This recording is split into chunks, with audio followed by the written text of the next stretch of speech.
Good afternoon, everyone. Welcome to our June 23rd, 2026 first summer workshop. Yeah, first day of summer was a couple of days ago, and we're feeling it for sure. It's finally getting warm. Yeah, it's finally getting warm. Okay? You can take it back. Yeah. Item number 2 on the agenda is we amended the agenda simply just to add the presentations that we're going to look at. Our staff works diligently throughout months, actually, to put this data together. So at the last minute, sometimes we have to change things, but it looks really good from what I was looking at just a few minutes ago. I don't have anyone signed up for public comment for this portion of our meeting. So the first item on our agenda for number 4.1 is the strategic plan. Whoever wants to take it away down there. Yeah. I'm guessing you, Mr. Chapman. Thank you, Board Chair and Board. Good afternoon, Superintendent.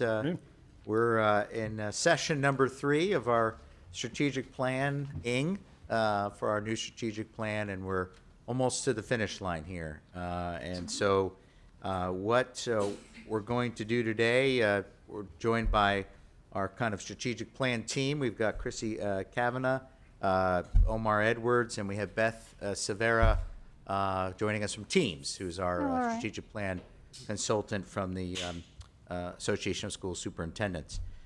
So the team is here to present you the continuing process of the strategic plan, and what we're going to do today is we're going to review and hopefully get to a good place on the portrait of a graduate, on our purpose statement, and then start to go into the plan and look at benchmarks that we told you that we would come back with and get through that through this workshop. We've got another strategic plan workshop planned if needed on July 14th. We'll probably maybe come back to you in front of you there to probably hopefully present you with some sort of final strategic plan, depending on what happens today, and then perhaps even board approval on July 21st, but we'll see if we can hit that. If not, we'll get to that meeting in August, but we're almost there. So thank you for your hard work on this, and this is a culmination of a lot of work, not only from staff, but also from the community, from parents, from teachers, from students even. So this has been a great culmination to get to this point. So in front of you right now on our screen, but also physically in your hand, is our updated and draft portrait of a graduate. It is still, in a form where, we actually saw a little spacing error or two already. So that it's not in its final form. It's still we're almost to the finish line. But I wanted to point out something to you that we worked on last time, which was that awareness component, competency. And we took a shot at editing it using the feedback that you gave us from the last board workshop session. So now it reads, and again, this is the awareness competency. Awareness is demonstrated through personal and civic responsibility, patriotism, and good character. SDMC graduates are productive citizens who contribute to their communities, recognize the impact of their actions, and respect the cultures, experience, and opinions of others. So I want to pause there, and that was really the only one that we were, you all wanted us to try to, take a shot at and edit a little bit. And so, I'd love for your feedback on our edit there, and see if you think we've got it, or if there's still some edits needed. Board members. What document is that again? Andy? Oh, It's this one right here in the front. Portrait of graduate. Right Yeah. here is Right what I was underneath talking. the- yeah, The light yeah, bulb. and then the awareness, the light bulb. The light bulb. Yeah.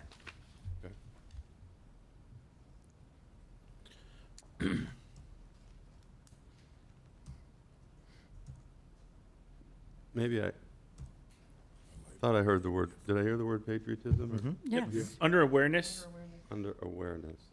first sentence. I got it. Okay. Yes. All right. Great. Thank you. Like that? Yep. I like it. Yeah. Okay. Great. Mr. Choate? Yeah, I was gonna say I read through them. Yeah, I like that. It looks good. Okay. Okay. Good, good. Anyone else? I guess we're good. Okay. All right, thank you, good.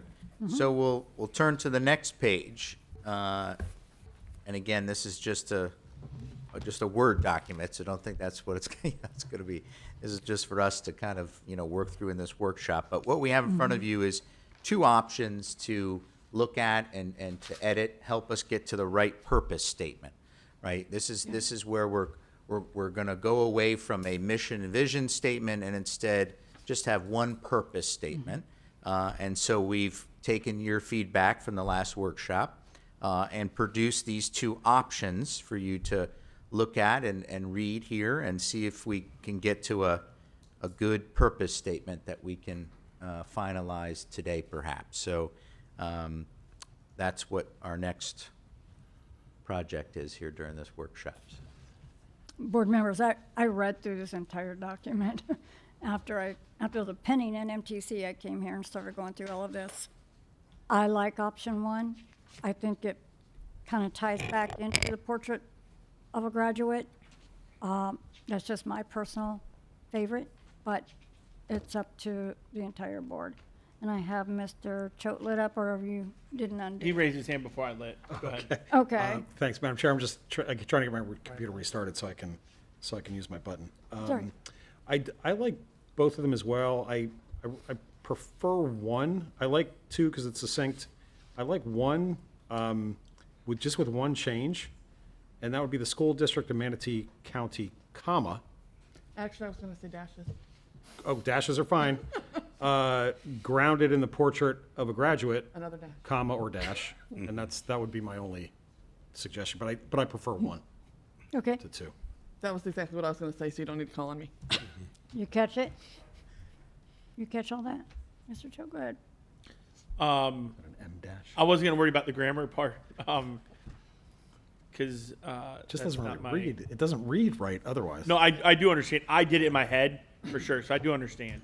I don't know the difference between dash and I don't either. comma though. I'll ask the That's English teacher way over here. I was just you're a math hungry? teacher.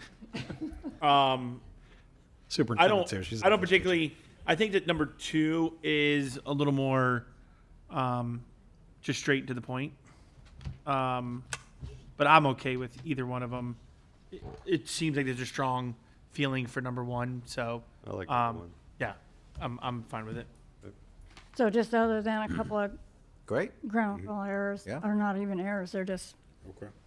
inserts. great, thank you. And then you So- can see how we took out the core value section, right? We made it to what we're committed to, so you can Yes. see that now reflected, which is, I think, what we talked about at the last board workshop. So, with that, we'll get into the plan, into the draft plan, Yeah. all right? All right. Oh, I'm sorry, did you light up? Go ahead. Do you want us to use Granicus to? No, yeah, I'm sorry, I just didn't catch it. Go ahead.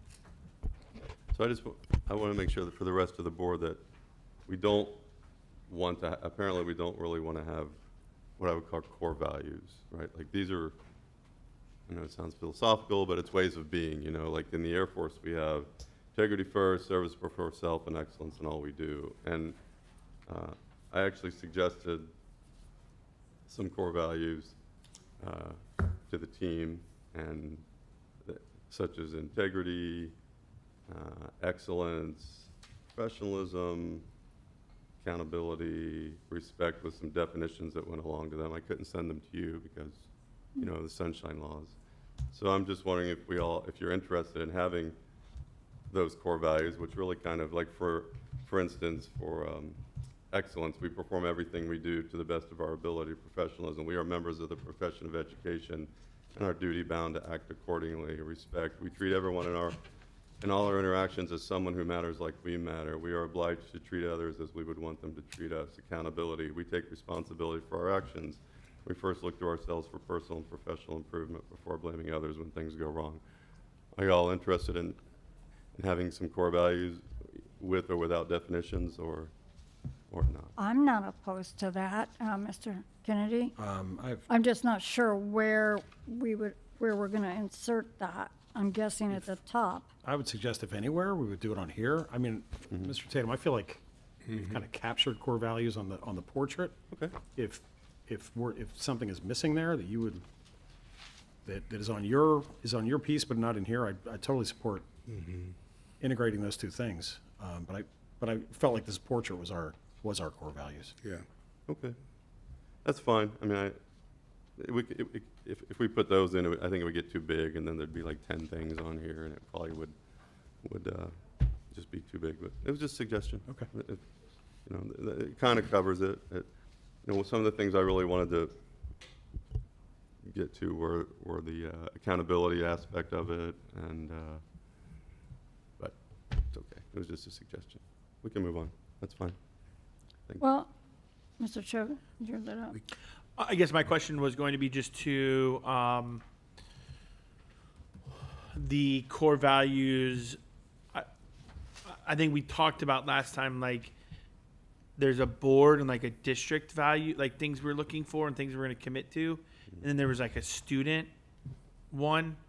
The student one is obviously the portrait of a graduate, right? And like what we want the students and the attributes we want the students to come out with. So your core values, is that for students or is that for the district, like board, district? It's for the board, Staff. for the employees and Okay. things like that. Okay. So different than the portrait of graduate. Different than the portrait of graduate. And then, so your thought was where we are committed to. Some of them you said already that were already in those bullet points, right? So the ones that aren't, you had when you were reading like professionalism, responsibility, like you were reading definitions, somewhat of those. Yeah. Are you wanting those definitions on there as well? Well, like we could add we committed to, and then what's ever not in the committed to section, it's core values. And for instance, there's academic excellence, but I had the value of excellence. We perform everything we do to the best of our ability. Professionalism is there, and that's fine.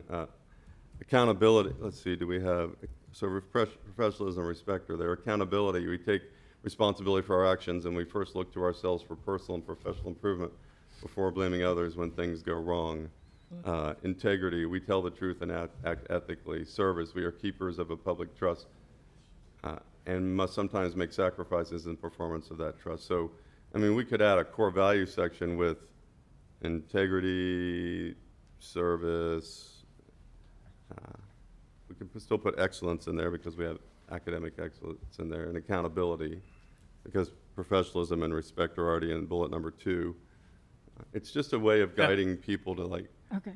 how we act as human beings as Sure. opposed to just, these are all kind of ways we do business, although professionalism and respect are ways of being, but these other things are just kind of ways of going about our business, but those other things are like values that I have as a human being that I try and operate by. And that's why, we have a mission statement in the Air Force, but then there's integrity first, service before self, excellence, and all we do to kind of guide us as we act as human beings. So could we do like like we're committed to, we have these bullet points. Could we do a bullet? I love the values.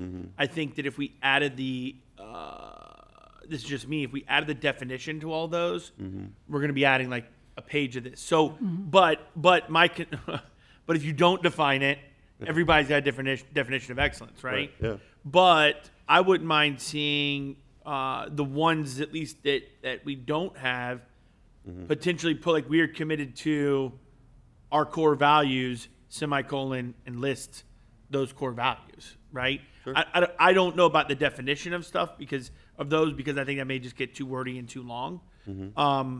But I wouldn't be opposed to saying like we're committed to first bullet point is our core values, XYZ, right? And then some of them are already excellence. Obviously, it's different between what you're saying academic excellence, but professional. So if some of these are already in there, we can take them out of here.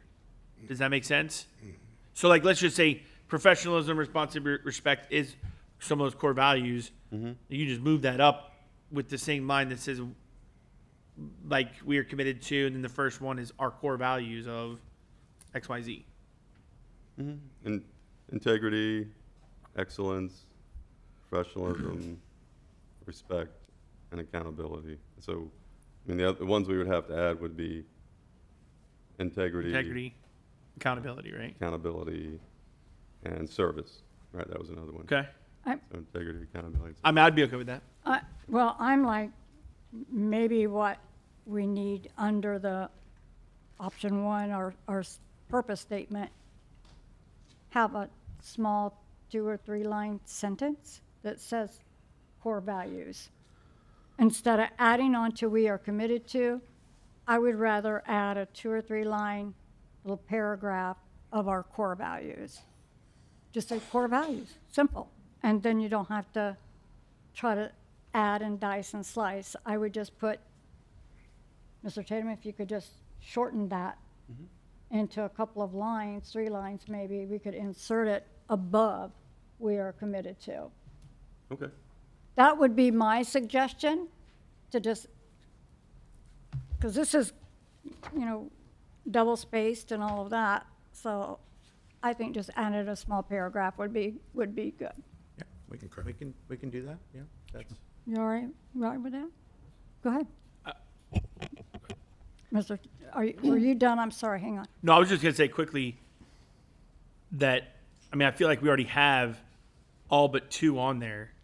So to creating a whole other section with everything else, all we gotta do is add integrity and accountability service Yeah. to the second bullet. And those are all of them. So, but if we want the actual definitions on there, then yeah, I would agree. You gotta make it its own section. Excellent. Ms. I'm Fountain? done. Okay, sorry, I'm losing my voice, so I'm gonna be probably quieter than normal today.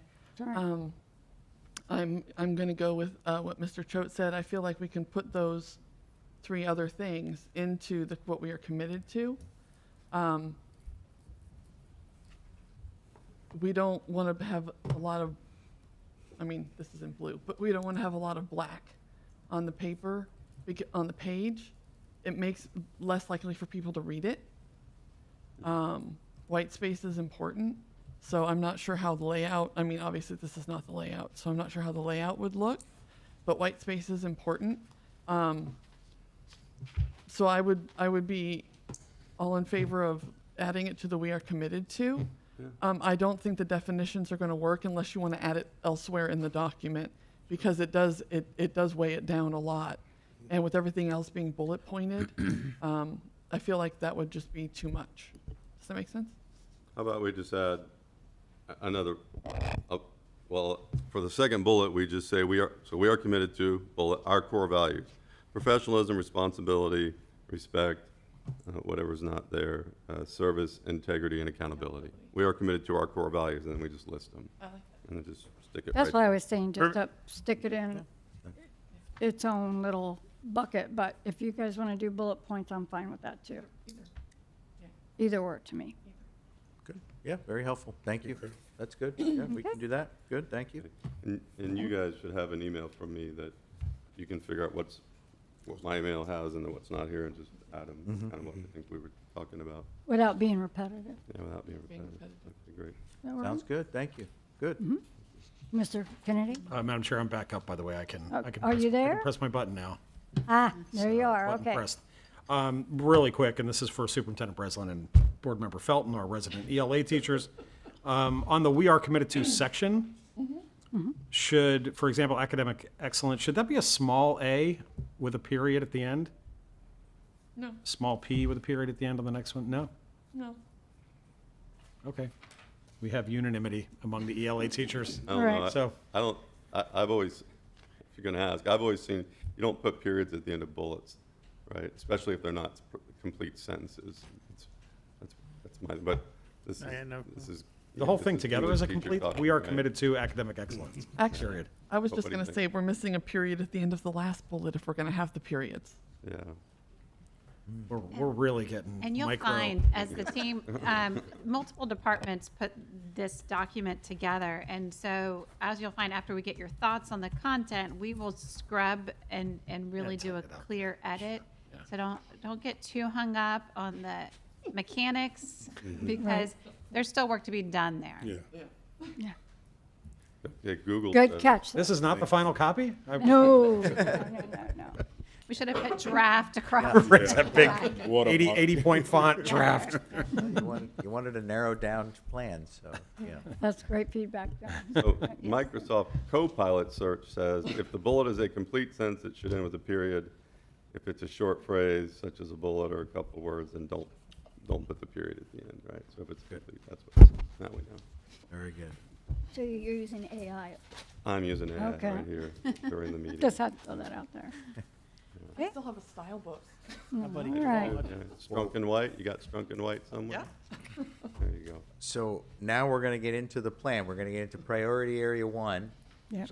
and the student learning and support section.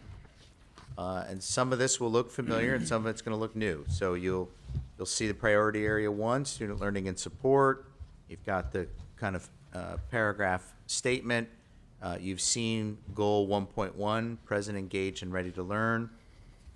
But what's new are the 2 benchmarks that have now been added to goal 1.1. So you'll have benchmark 1.11 and benchmark 1.1.2. And so you'll see those. I'll give you a second to read through those. And then what we're working on as we speak are some KPIs tied to those benchmarks for each school year. Any I have thoughts or Mr. questions Tatum. on those benchmarks? So when we set up a benchmark, typically there's like a number that might go along with it, you know what I mean? So for instance, Yep. increase the percentage of classrooms implementing whatever benchmark number 2 is there. Mm-hmm. And then whenever we calculate that, we say, well, we went up by 0.001%. Mm-hmm. We meant the benchmark. We met the benchmark. So, I mean, do we want to, is there a goal or something? And that's the next, that's what's being worked on right now, are those KPI numbers. So Derek and Dr. Breslin and the instructional team are working on what those numbers should look like for the school years, so that we can, so you'll see, you know, or the team will know, perhaps internally, what that increase goal will look like each year. But the goal is to increase it. Right. Mr. And then by Tatum. how much will be by each school year, and I'll lean If to I the may, you superintendent. might have more than one KPI under a benchmark when you're talking about out-of-school suspensions, chronic, truant, and then have those KPIs listed, so it's very clear what those metrics are that we will be tied to. Okay, so there'll be numbers associated. Yes, sir. with it. Okay, great. Okay. That's So all. they'll be inserted Right. into the Correct. document What- once they're established. Yeah, what's key today is for you all to make sure that these benchmarks and goals are aligned to, you know, what you want to see, right, from the superintendent and the team and the district. So that's the exercise we're going through today. And again, this is this is all coming from the idea of having a, streamlined, narrowly focused, really, what are the key 4 priorities for the school district? And let's get it really focused and narrowed instead of lengthy goals and priorities, so. One more Okay. comment, please. Yep, go ahead. So, Ms. Bray said that you might want to see those numbers in the strategic plan, but maybe an idea might be, because that might change on a yearly basis, right? So I don't know that we want, that she should give us, according to the strategic plan for this coming academic year, we'd like 3rd grade reading to go up by 5%. And so the KPIs might change every year. That's all I'm making that point. Instead of sticking a number actually in the plan, she would be responsible for giving us okay, these are the KPIs for the year according to these benchmarks. You're exactly right. Is Mr. that a Baker. good way Right, to that's do it? basically what I was talking Okay. about. Okay, great. Yeah. There'll be a number inserted here. Absolutely. Not actually what the number is for this year, Right. but the goal to achieve a percentage of increase. Is that right? Yes, and then, if the board wishes, when you evaluate the superintendent, you're looking to say, these are the KPIs when we meet in September. You'll know those before, but in September, when we meet to talk about the evaluation of the superintendent, you could say, the expectation is you meet these KPIs, and then at the end of the year, my deliverables are here's where we landed, here's the evidence that shows it, and then it should be a very clear evaluation as to whether that target was met or not met for all 4 priority areas. So is there going to be a number in here, should- or that be just Percent, The a K- percent. a percent? Percent. Well, it could be a percent, it could be a number, depending on where but there will be at least one, if not more than one, KPI for each benchmark to show exactly where we're aiming to achieve. Are they going to be in the plan, or is it just like a document that every year you're going to sit down with us and say, okay, the KPIs for this year are, because they might change on a yearly basis, and that's what I don't want to lock you Yeah. into. It has to be 5% for the next 5 years of the strategic Right. plan or whatever. Right. Yeah, agreed. Yeah, I see what you're saying. And so when you see the public front of the plan, you're going to see this, so it's very clear and concise what everyone is aiming for. But yes, the KPIs could be changed annually if that's what the board intends, or it could be some of the KPIs are written for 3 years that we think Right. it'll be, in Mrs. Spray's point, a 5% increase over 3 years to this amount, or, however each team writes it, which, might be appropriate for a learning gain isn't necessarily appropriate, and when we talk about finances, but they all have some sort of measurable KPI. Okay. We all on the same, are we all on the Yeah, same page? yeah, I'm there. Mr. Choate? Yeah, I mean, I don't believe there should be KPIs inside of our plan. I mean, as far as public-facing plan, I get that we're going to talk about them. I get we're going to be presented to them. When you come to us in September, you're going to have those KPIs. But when, like this document that we have, I don't think that because again, like Mr. Tatum says, it's going to be different every year. Now, I do get the 3-year. So if you want to put a 3-year, I mean, I guess you could, but in my opinion, if it's 5 years and in year 1 we get to 5, or excuse me, not 5 years, sorry. Stop, reverse that. 5%, if 5% is our goal the next 3 years, Yes. and we crush year 1 of the gate and we get 5%, we're not just going to put it in neutral. Yeah, we don't just stop. So that's why I don't believe there should be any numbers actually in the plan. I think that there should be numbers when we're evaluating you, when you're coming with our plan to say, to your plan to us, say, hey, in the next 3 years, our goal is to do X, Y, Z and all of these. But I don't think on just like this document, we should put inside benchmark 1.11, we want a 10% gain or 5% gain. I don't think any percentage should be here. I think that's going to be a year-to-year thing that you present to KPIs, us. annual target. Correct. There's got to be KPIs, and I get all that for sure. Right. But I don't think in the actual strategic plan, something that you will present to us. That's Because again, correct. That's correct. if you do the 3 hour or the three years in 5 and you hit it in the year 1, like you want to increase that. Well, we're not going to go back and change the Redo it. strategic plan. So I don't think there should be any numbers and stuff in the plan itself. Those you all should come up with to present to us every year. Would be my take. Very good. Sounds good. Yep. Yeah. Exactly. I tend to lean that way too. Ms. Felton, were you done, Mr. Choate? Yes, ma'am. All right. Thanks. I just want to ask that as we go forward, we tell people what KPI means and all the other acronyms that we use up here, because this is being broadcast to the public and they're going to go, okay, they've discussed KPIs for 10 minutes and we don't know what that is. Yeah. Key So performance. key performance indicator. indicators, Yeah. Yeah. So I just want to make sure that when we're using all of our acronyms and abbreviations, Very that good. we do say what they are so that the public understands what we're talking about. Very And good. thank you for that, Ms. Felton, because I was going to point. say the same thing when we got to the number part And too. we've tried to do that already, so we'll It's keep, okay. we'll keep doing that. But yeah, the target we want to reach, right? Mr. Tatum, were you finished then? Yeah. Okay.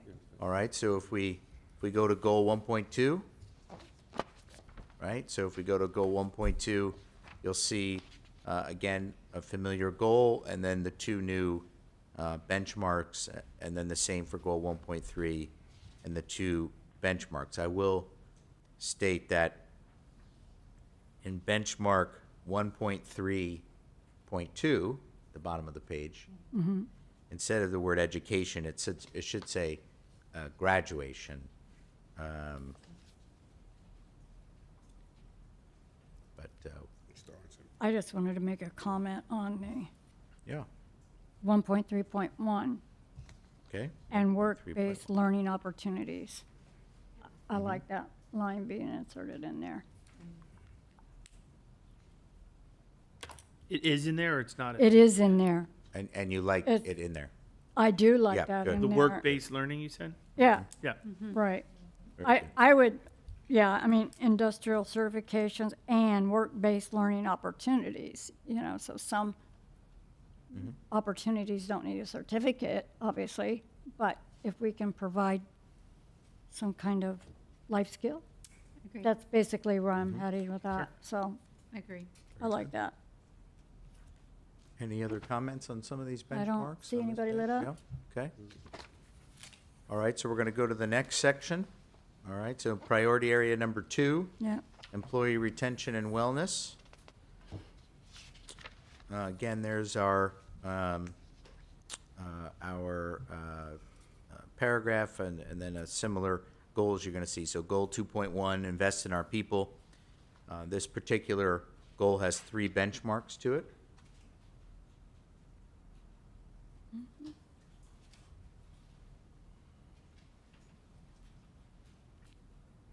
okay. And I see Ms. Felton. On 2.11, complete a comprehensive assessment of employee compensation benefits recognized, et cetera, et cetera, et cetera. What is that going to entail? Yeah, that's a very good question. It certainly won't entail hiring a firm to do that, so it'll be an internal, and we do that a lot, right? We do that a lot. There's probably not a week that doesn't go by that we're making sure that compensation in different levels or in different jobs are equal or if not better than surrounding school districts, and to continue to stay competitive. So. Okay, I wasn't sure if this was we're going to implement this one thing, or is this is an ongoing? Oh, it's Ongoing, continue to, find ways, recognition programs, right? Something Omar's been done very well the last couple of years, and we're continue to find ways to keep pushing recognition and that culture. Wellness initiatives, something we heard from certain sectors of our staff is, workload consideration. So, again, we'll study that. We'll look into that. We'll see what we can do there. So that's, I think, is a very good question, Ms. Felton, and it's really just, our HR team does a wonderful job, and it's just continuing to find ways to make sure that we're competitive, and beyond that, continue to be one of the best, or if not the best, school district or workplace in the area to come and work at. Actually, I was looking at the workload considerations portion of it, because I talk to teachers and staff, and having been in the classroom, I know what the workload is like. And I know we get a lot handed down to us from Tallahassee. It's not the district saying you have to do this. It's Tallahassee saying that your teachers have to do this. And it's a lot. It's a lot of work. I mean, just as an English teacher, I had, IEPs and all the reviews for our ELLs and all that other stuff, and covering other teachers' classrooms when they're not there and there's no sub. And, running around during lunchtime trying to make extra copies because I suddenly have a new kid in my class, and all of those things are a lot. And so I want to make sure that is an emphasis that we are looking at, is the workload, because that's what I hear the most often, is that, we love teaching, but we're drowning. Sure, and now with our Thought Exchange platform, we are going to we're going to get back to making sure that we're doing, I don't know if it's twice a year or 3 times, but, surveys and really get that baseline of, satisfaction, or that baseline, and then work from there. So that may pop up and then see how we can, figure that out along the way. But we've got great technology now, and we're going to take advantage of it to hear from our employees as often as they want to weigh in when they're offered that survey. Thank you. Mr. Tatum. On benchmark 2.1.3, there is one of those forward-facing numbers that Mr. Choate was talking about. And it's a goal, but maybe we could reword that just to say that there's a a positive increase in the number, and then we can talk about what when we give the superintendent. And I'm wondering if I like there's a couple words that like are buzzwords for me. One is that we have a culture of feedback, and number two, that we are leader teachers. I'm wondering if anybody's interested in somehow adding those two ideas into this last benchmark, that we develop a culture of feedback, which means something to the effect of that we're continually seeking that from each other, and that number two, that we view developing people as leaders as part of our professional responsibility. We're leader teachers. But again, I just throw that out to see if that's something you all would like to add into Which goal? benchmark. Which goal? Goal number Three. 2.1, and then it'd probably be down in benchmark 2.1.3, that we actually have programs in place to do the things that I was talking about, to provide culture feedback, and then be leader teachers. Yeah, I thank you, Mr. Tatum. I appreciate that. I agree with you. I think if we go to the next page and just see if some of those benchmarks reflect the leader teacher, and if it doesn't, we can edit. But if you just take a look at those next benchmarks, that's really about that professional growth, the career pathways, the supports that are needed. Again, I think your point and Mr. Choate's point about maybe taking, like in 2.2.3, maybe taking that number out of there. So we'll do that. My comment on your comment, my comment to your comment from the comments, something like that. Go ahead and comment. Is that a lot of times when you see these kind of words like professional learning, mentoring, career pathway, it ends up being more about like how to be a better principal and new teaching techniques, and it's more like technical professional development, and it's not the things that I was talking about, which the specific terms of culture of feedback and leader teachers, where we actually have programs in place to do. Because to be honest with you, I don't see that in the district, right? I don't see a culture of what I call leader teaching, like we're teaching, or that's part of what we help teach each other. I'm not saying it doesn't happen like anecdotally. I'm sure Dr. Breslin and people do it to some degree, but an actual program, and then a real good feedback program where we're constantly seeking that from each other, from higher leaders to lower leaders, and lower leaders to higher leaders. Trust me, it will make for a better workforce. Yeah, we'll As long as everybody else is. yeah, if the board is okay with that, we'll work that in for sure. I mean, I think sorry, I didn't hit my request. Yeah, I'll hit it. If someone else, Yeah. sorry. I just want to dialogue with him just for a moment.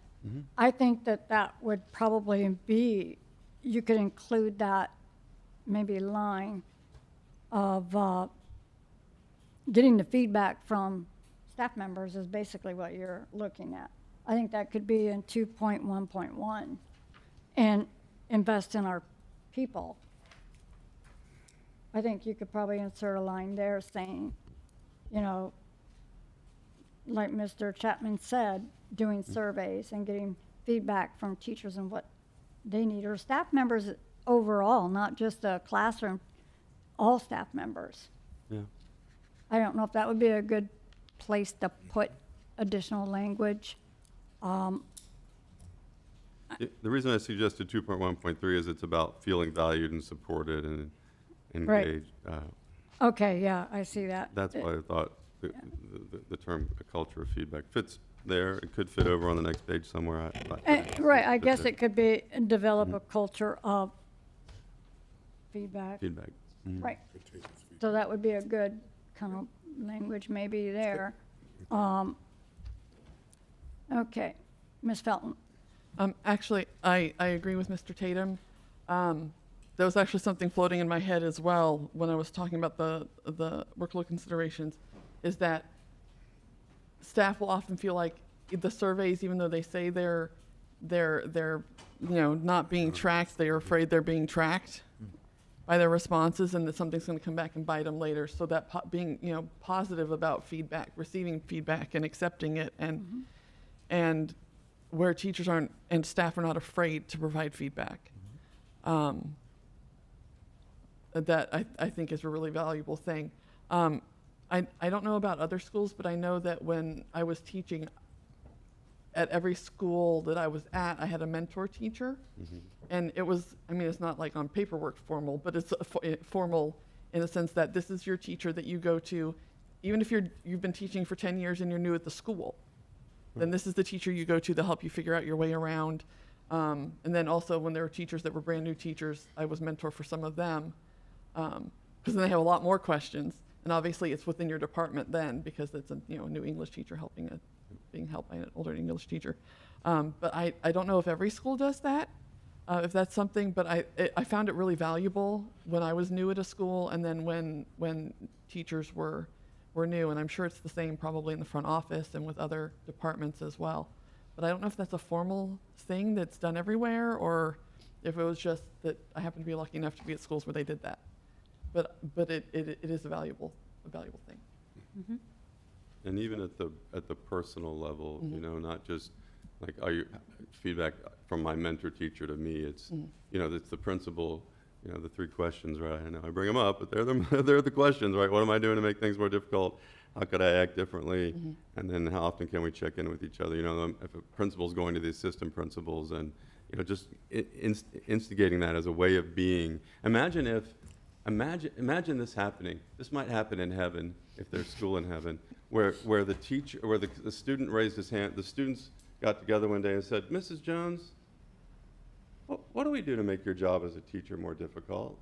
And how could we act differently as students? And then can we take 15 minutes That's going to be heaven. See, that's going to be heaven. But it could be. I mean, I know you, because I told this story one time, but I'll recall it to us, that when I was substituting one day, I'll make it short, I promise. It was the end of an English class, and I only had 45 minutes of stuff to do for this 90-minute class at a high school. And so at the end, 45 minutes is over, and the kids are like, we're bored. So I look around, there's a Shakespeare play, a bunch of books, we pull out one of my favorite scenes. At the end of the class, I say, it's 3 minutes before class is supposed to be over. I'm like, okay, you got 3 minutes, pack up, put your stuff away, get ready to go. And this guy in the back of the class raises his hand. He said, "Hey, Mr. Tatum, can you come back and teach our English class next year?" And I'm not doing that to promote myself, but what that told me was there's something about the relationship between the teacher and the student there that's not right. That they don't want her to come back next year and teach. They want someone else to come back and teach. And so the teacher could ask, what am I doing as a teacher? Now they may say, we don't want any homework, and then that's not realistic. But if people tell us 5 things that we're doing that makes things difficult, we might think, oh, I could do 2 of those. Maybe it's something like in a math class where, I've thought about this a lot, like where a math teacher, where the students say, you give us the homework right at the end of class, but then we don't really understand so could we do one sample problem at the end of class to kind of get us started on that homework so that we kind of understand it, so we just don't open the book at home and go, I don't have any idea how to do this. It's that kind of thing. And then maybe, just maybe, some smart kid in the room who's mature might go, oh, by the way, Mrs. Jones, what do we do to make your job more difficult? It could happen on Earth, right? But what I'm getting to is that idea. It's not just how you're doing as a teacher, mentoring, which is good, but it's more of that personal interaction, like how am I as a human being interacting with you, and how could I be different so that things go better between us? And I'll stop my little. No, I agree with you. There's a lot in which we could improve just through communication. Yeah. And that open line of communication. And that absolutely is an ideal world, an ideal school. It's not always going to work because we're all human and we all have our thing. But no, I agree with you, and that would really benefit our district and everyone from the smallest kid up to the teacher who's been there for 50 years. It would benefit everybody. Yeah. Okay. Yeah. Thank you for allowing me Thank you. Sure. to talk about that for a second. Mr. Joe? I was just going to say that I agree with having those 2 things potentially put in here, but I don't want it to just be words that are in there. So I would lean towards the superintendent to say, here's how we would implement those types of things. Right. I don't want to just put them in there and then walk away and say, hey, we have that in there, but we don't really have it. We're not really practicing it. Obviously there's, between your observations and things like that, there's feedback and stuff like that between your assistant principals who are observing you as a teacher and things. But and obviously from peer to peer, there could be as well. Right. Student to teacher, I don't know if that is happening or has ever happened, to be honest. But I'm not opposed to it, right? I just think it's got to be done right. And I think there's just a lot at play. The student to teacher is definitely going to be the most difficult Track. to create something to where there's positive. I mean, there's not everything to be positive. There's going to be some negative things you need to work on. But I think that could just get out of hand really quickly with some students. Not all, right? But I would say, yes, let's add it, but let's make sure we're doing it, right? Right. So Right. you all have to come up with something realistic to actually do. Now, I do think the surveys that we did at the end of the year, right? Like that was maybe it wasn't the first time we've done surveys, but I don't remember having surveys like that. What we just did at the end of the year to our staff. Right. So that's part of some of it to where maybe they felt like they could actually tell, for real, answer questions, right, without having to worry about job security or whatever. And I hope we don't ever have to deal with that or worry about that. But so I think we're doing some of it. Sure. I just don't know if we're actually having it in the plan and saying we're doing it. Right. But like I said, I want to make sure if we're going to have the plan, I want to do it. I agree. And I think you can, if I may, Sure. Madam Chair, I think you could certainly put culture of feedback and lace it in the plan and then look at very purposeful ways to do it between student to student, right? There's a lot of research about feedback in the classroom and how beneficial it is, whether it's teacher to student, student to student, student to teacher, all of the above. And so it can be as part of the instruction, but it also professionally, feedback is a practice skill that we have to continually sharpen the saw because it is difficult to give hard, feedback in certain circumstances. And sometimes we've become a little lax in it. And it's an important part of professional growth. And it's also an important part of employee morale to hear feedback. And so I think we can certainly look for ways to incorporate that into our leadership development, into the classroom with classroom teachers, across every level. Where you truly do have a culture of feedback that is a continuous improvement, part of the continuous improvement cycle. And then same thing with the leader teacher. A student said yesterday at the firefighter graduation when he was giving his speech, they weren't just earning a certificate, they were earning a certificate to learn, which I thought was such a great statement by this young man. How do we continually teach that, yes, you've made a great achievement and we celebrate that, but this is just an invitation for your next achievement. And part of that reminds me of the leader teachers that we continue to always push forward in a positive direction. So I think you can put it in, and I think we can build KPIs to make sure that we're honest to what we say, that it's not just a word or a phrase, but there's actual intention behind it that is measurable. Mr. Kennedy. Yeah, I'll be super brief because you guys have all covered things I wanted to say. I do like the culture of feedback because, and this is to the superintendent's point, especially in times of shrinking budgets, one way to make employees feel valued is not only to offer them opportunities for feedback, but to check in with them and most importantly, act on that feedback, which I know you're already in the process of doing. The other comment I wanted to make was the phrase teacher leader, and Mr. Tatum, I know what you're getting at. You don't literally mean teachers teaching teachers, but when it first hits my ear, if half of our employees in the district are not educators, they're not teachers, they're not paraeducators. Right. So I do like the essence of what you're talking about. I want to make sure that the other non-educator employee groups feel included as well. Right. And I might be making an assumption that those employees would not make. Maybe I'm making it and they wouldn't. But that's just the one piece I would. I did flip the words around. You said teacher leader, but I said leader. Leader teacher.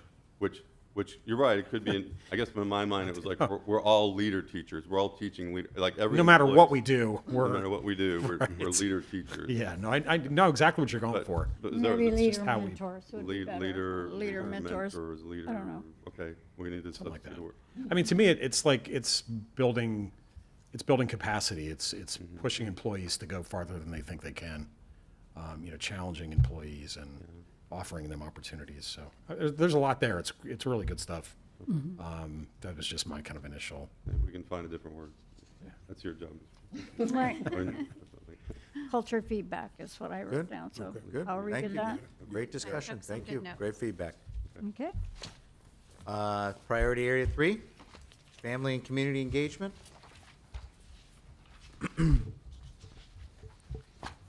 So in here, you've got 3 goals, and you have 3 benchmarks related to each goal. Goal 3.1, clear and consistent communication. You'll see 3 benchmarks there.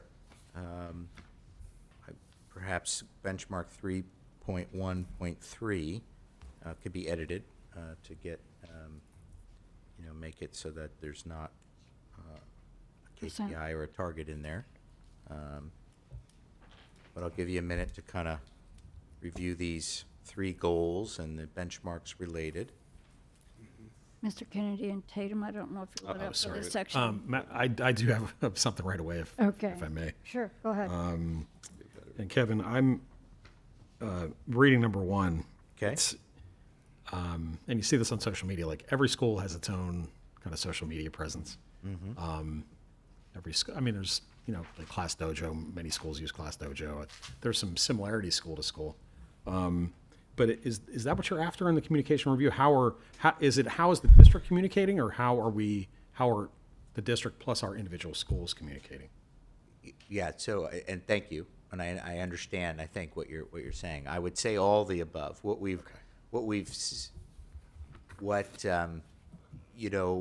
been great, we had Mike Barber retire after a long career here. We had Deb Perry move on to a great position at the chamber. And what that has allowed is to bring in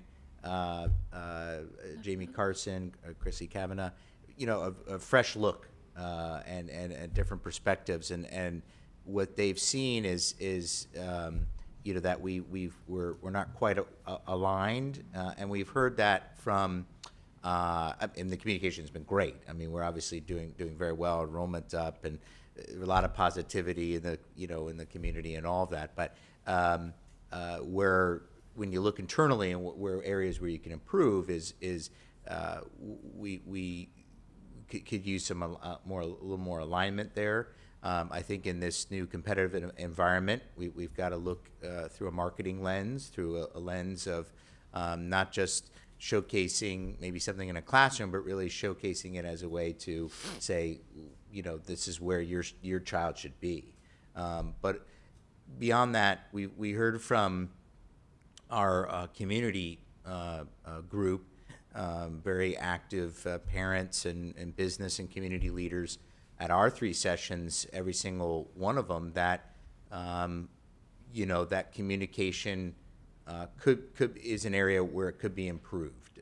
You've got parents that have children at different schools, even in different grades, and it's hard. It's hard for a parent to get like you just mentioned, dojo, a focus app, district communication.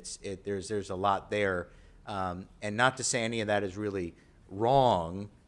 But in this environment and how things are quickly said and spread, we just want to take a comprehensive review and see where we can get better, get more streamlined, get more focused, so that we're all kind of rowing in the same direction. So that was a long answer, but Makes sense. No, it's. but we've Appreciate it. there's a lot of tools out there, and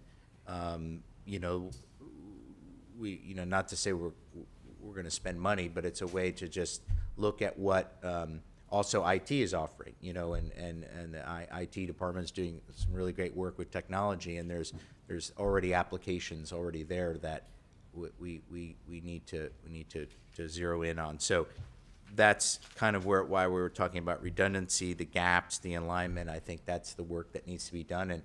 And Ms. Carson and Ms. Kavanaugh picked up on that right away when they got here. They're also both parents in the district. Oh, that helps a lot. But and then we also heard that in the community as well. So we're gonna take a look at that. Okay. No, I appreciate it. It's, I appreciate the answer. It's exactly what I was looking for. It wasn't long-winded. It was exactly what I was looking for. So, thank you. I didn't mean to Mr. Choate? kill the momentum or anything. Sorry. Mr. Choate? No, I was just gonna as a now former parent of the district. No, not my kids are fine, but I mean they're gone out of the school system. I do agree that sometimes more is not better, right? So sometimes, and even as a teacher, now I didn't teach so much on with the online, what it is now, and the things you could do now. When I thought it was like you only had your own like website, right, for your class, and that was it. I just feel like sometimes, you have students, and my kids were the same. Like, did you check this app? Did you check this place? Did you check this place? Did you check this place? Because Mr. So-and-so uses this one, but then Miss So-and-so uses that one.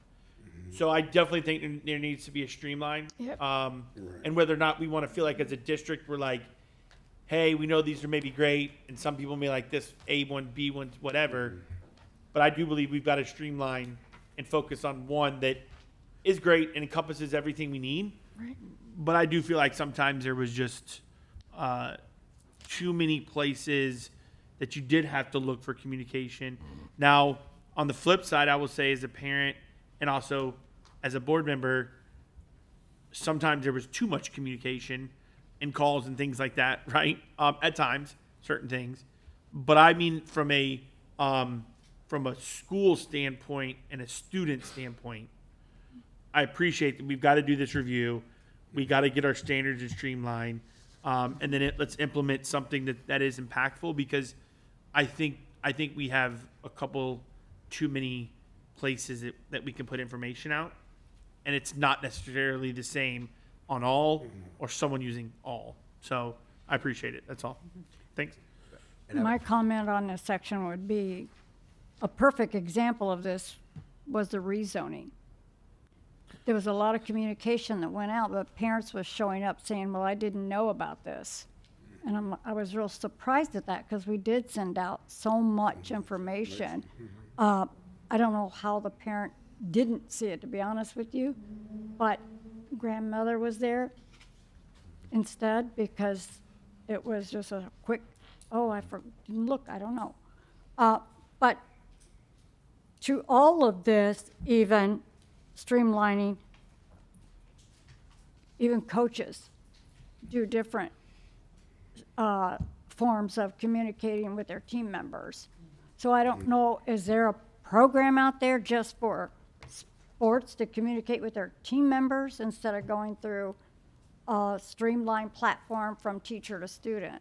I don't know, but that's something, I don't know if other districts has that, a platform just for sports, or even, I guess it would be also like the arts, whoever's in their program for arts and they're doing a play, be sure you park here, don't forget to bring your tiara or whatever, or you left your helmet last time, don't forget to this time, kind of communicate. I don't know if there's an actual That's a good system out there, Good point. Yeah. but it would be worth looking into that we would use in all areas. This is the program you're going to use, everyone. And then it's, it's good for our students, good for our staff, to be honest with you. That way we're all consistent instead of using different platforms. Yeah, thank you, Chair. I also want to add, my long-winded answer also, I'll summarize it by saying, we don't want more work on schools and teachers, okay? Right. So that Easy. long-winded answer, if a teacher is listening, hopefully on a great vacation, that this does not mean more work. We're trying Nope. to lessen the work. We're trying to lessen the load. And also, Yeah. and also any principal, we're trying to lessen the work on many schools. And we also know twice. how busy families are and parents are too. So it's just finding those ways to, in the modern world, to connect. Okay. Mr. Kennedy, you're still lit up. Are you done? No, I'm not.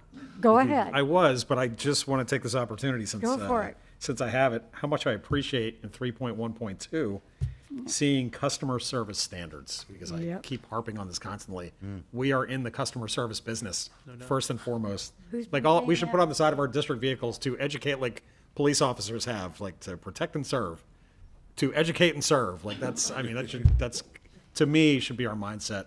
I'm just really happy to see it actually right in there. So appreciate that. Thanks for pointing that out. Yeah. It's one of those bullet points I want to make sure we had in there, customer service. 'cause Yeah, that's what we're in we the did business that of. several years ago with surveying. We would survey and ask parents in the community, give us some feedback on when you call school or the district, the wait times and answers and things like that. So again, with our new platform, we'll be able to, just as much surveying staff, will be surveying parents in the community as well and getting that feedback for sure. And we're going to keep that community group active and going that we've now created. We're going to get back to also meeting once or twice a year with our district SAC chairs and getting great feedback from them. So these are all, whether it's in person or in surveying, to get that kind of data is really valuable. Yeah, and just to add to that point, and we serve each other. There are departments in this building and the PSC that serve our employees who are school-based. Right. So, I mean, it's just a constant culture of service between all of us, community and internally. So, Right. that's it. Thank you, Madam Right. Chair. Sure. And there is a mechanical error on that page, but I'm just sticky noting it so I can point it out. Yeah, thank Okay. you. I saw one or two as well. So. Okay. Right. Well, we'll move to the last priority area. Is that all right? Yes. Priority area 4, financial stewardship and long-term sustainability. You see what I'm doing here? I'm leading right into our next workshop item, but anyway, that's. Priority area 4, also, obviously a very main priority. So there's 2 goals there, 2 benchmarks matched with those. We're going to hear a lot from Ms. Sellers and her team about what all the great work that's going on in these areas, right, is to prioritize and allocate resources effectively and lead with accountability and transparency. So I'll give you a If minute- I could go minute back. here. Yeah. I don't think we really touched on Oh, go- 3.2. Yeah, that's, yeah, okay. Yeah, you jumped that one. Sure, sure. Um, Yeah, let's go back to Yeah, goal 3.2, goal 3.3. family, right, Yeah, I'll give you yeah, a minute family here to engagement look at and those. community, yeah. Mm-hmm. Okay. I see Mr. Choate. yeah, I was reading 3.2 earlier as we were doing other stuff, so that's why Zoned I out. wanted to come back to it. No, I want to come back to it. Right. As we moved on right there for a second. So as we had, you just mentioned the community group that we put together and assembled to help with this. Obviously, we have our SAC, and at schools. And so my question is, Chair Sprague just mentioned there were some families that didn't even know about rezoning, right? My question is, did you get any feedback from the community, those who were there, of any way that we could possibly have more family engagement, participation, etc.? Because I feel like with certain topics, especially the rezoning, not only did we spend months and months and months talking about that, and articles were written, and we had Facebook posts, and we had Instagram posts, and we had texts, and we had calls, and we had emails, and what else could we have possibly done, right? Now, there's just going to be some that just aren't paying attention and it's just whatever. But did you get any feedback from any of the community members about ways that we aren't communicating that way and maybe we can communicate? Yeah, it was a great question and point, Mr. Choate. Thank you. I think I would answer it by saying what we heard from them was they would like to be involved in solving that great mystery. Okay. I think every Well, thanks. I think every superintendent would sit here and probably say they struggle with that. Sure. Our new executive director is going to be involved in family engagement as well, and we have a plan that's that's ready to kind of be implemented here in the next school year on family engagement. It's something I know Omar does almost every night, trying to get families involved. It's just something that I think it's hard when you've got so much. Just think of yourself, just so much coming at you from social Sure, media and sure. TV, and then just your own busy life. It's just, I think, just hard these days, and it's just finding ways to do that. And that community group is definitely dedicated to trying to crack that code. I think getting back to our district SAC chair kind of committee and getting them definitely more active, our PTO presidents, I think that's going to help for sure. I know just being active with them and them then turning around and being active on different social media platforms that are out there is very helpful. And so we'll continue to kind of crack that code, but it's something that next school year we're determined to somehow measure that and then increase it with that family engagement. I think, if you were to have Principal Webb here from Samoset, I think she'd tell you that was one of the biggest things that helped that Samoset get to, I think essentially an A grade was the family turnout at Samoset was incredible, and the different ways she found different ways to do that and get them involved. Daughtry is another example where families are very engaged at Daughtry, at that community partnership school. So I think there's definitely ways to do that, and I think to incorporate and find those secret sauces and get that district wide, I think is really our goal in this strategic plan. And I think continuing to build that partnership is a two-way street. We need them to meet us halfway. And if they tend to have a bad experience in the school, the last place they tend to want to go is back to school. So we're reaching out, whether it's parent universities, whether it's literacy nights. We're going in their communities to meet them there and providing principals and staff to be able to provide that support and respond to their questions in real time. But it's a partnership, so it works both ways. Yes, it does. Okay. There you are. You just did it. The only thing that I heard from people, just to throw this out there, is that, well, why didn't they send us a letter? And I just want to remind the public, we've got 54,000 students in Manatee County's public schools, and at 82 cents per letter, and I'm not counting the cost of the envelopes or the paper or the ink, just the postage stamp. Yeah. We're looking at about $44,000 per letter that we send out. We have other things we'd like to spend that money on that don't involve postage. Student programs for one, teacher salaries for another. So I think we need to also encourage our community to let go of paper mail because it costs, I know, I check my postage every day to see what I got in the mail, but the excitement of getting a letter needs to be counterbalanced by it's not just your kid. $44,000 for one letter to go out to every parent. And we can't even guarantee that every address we're sending it to is correct. That's a lot of money that we can put towards other programs. So I just want to put that out there. I concur. Yeah. I think the days of paper mail are in the past. They may say, Well, I some think people don't that's have the only computers. thing that we have to do paper mail is maybe a registered letter or something to that legal effect for a document. legal document. But other than that, I agree, there's no way we could do that. I mean, think of how many letters would have to go out. Not just one letter, Who's got stuff? all the different, right, you would have to have a whole mail department, to be honest, to Then in do the that, different so. languages too. Right. Right, oh, yeah, so include that. Okay. Anyone else on that particular section? Nope. Okay, now we can go on to All area right, now we'll 4. go to financial stewardship and long-term sustainability, and the two goals there, and the two benchmarks with each goal. I think you'll see. I know Ms. Sellers did a really great job on this, and Yeah. and Mr. Clark as well. Yep. So, is there any kind of feedback here? This is probably one of my favorite sections. Yeah, it's tying the fiscal responsibility and sustainability in here. Okay. All right, I have Mr. Tatum.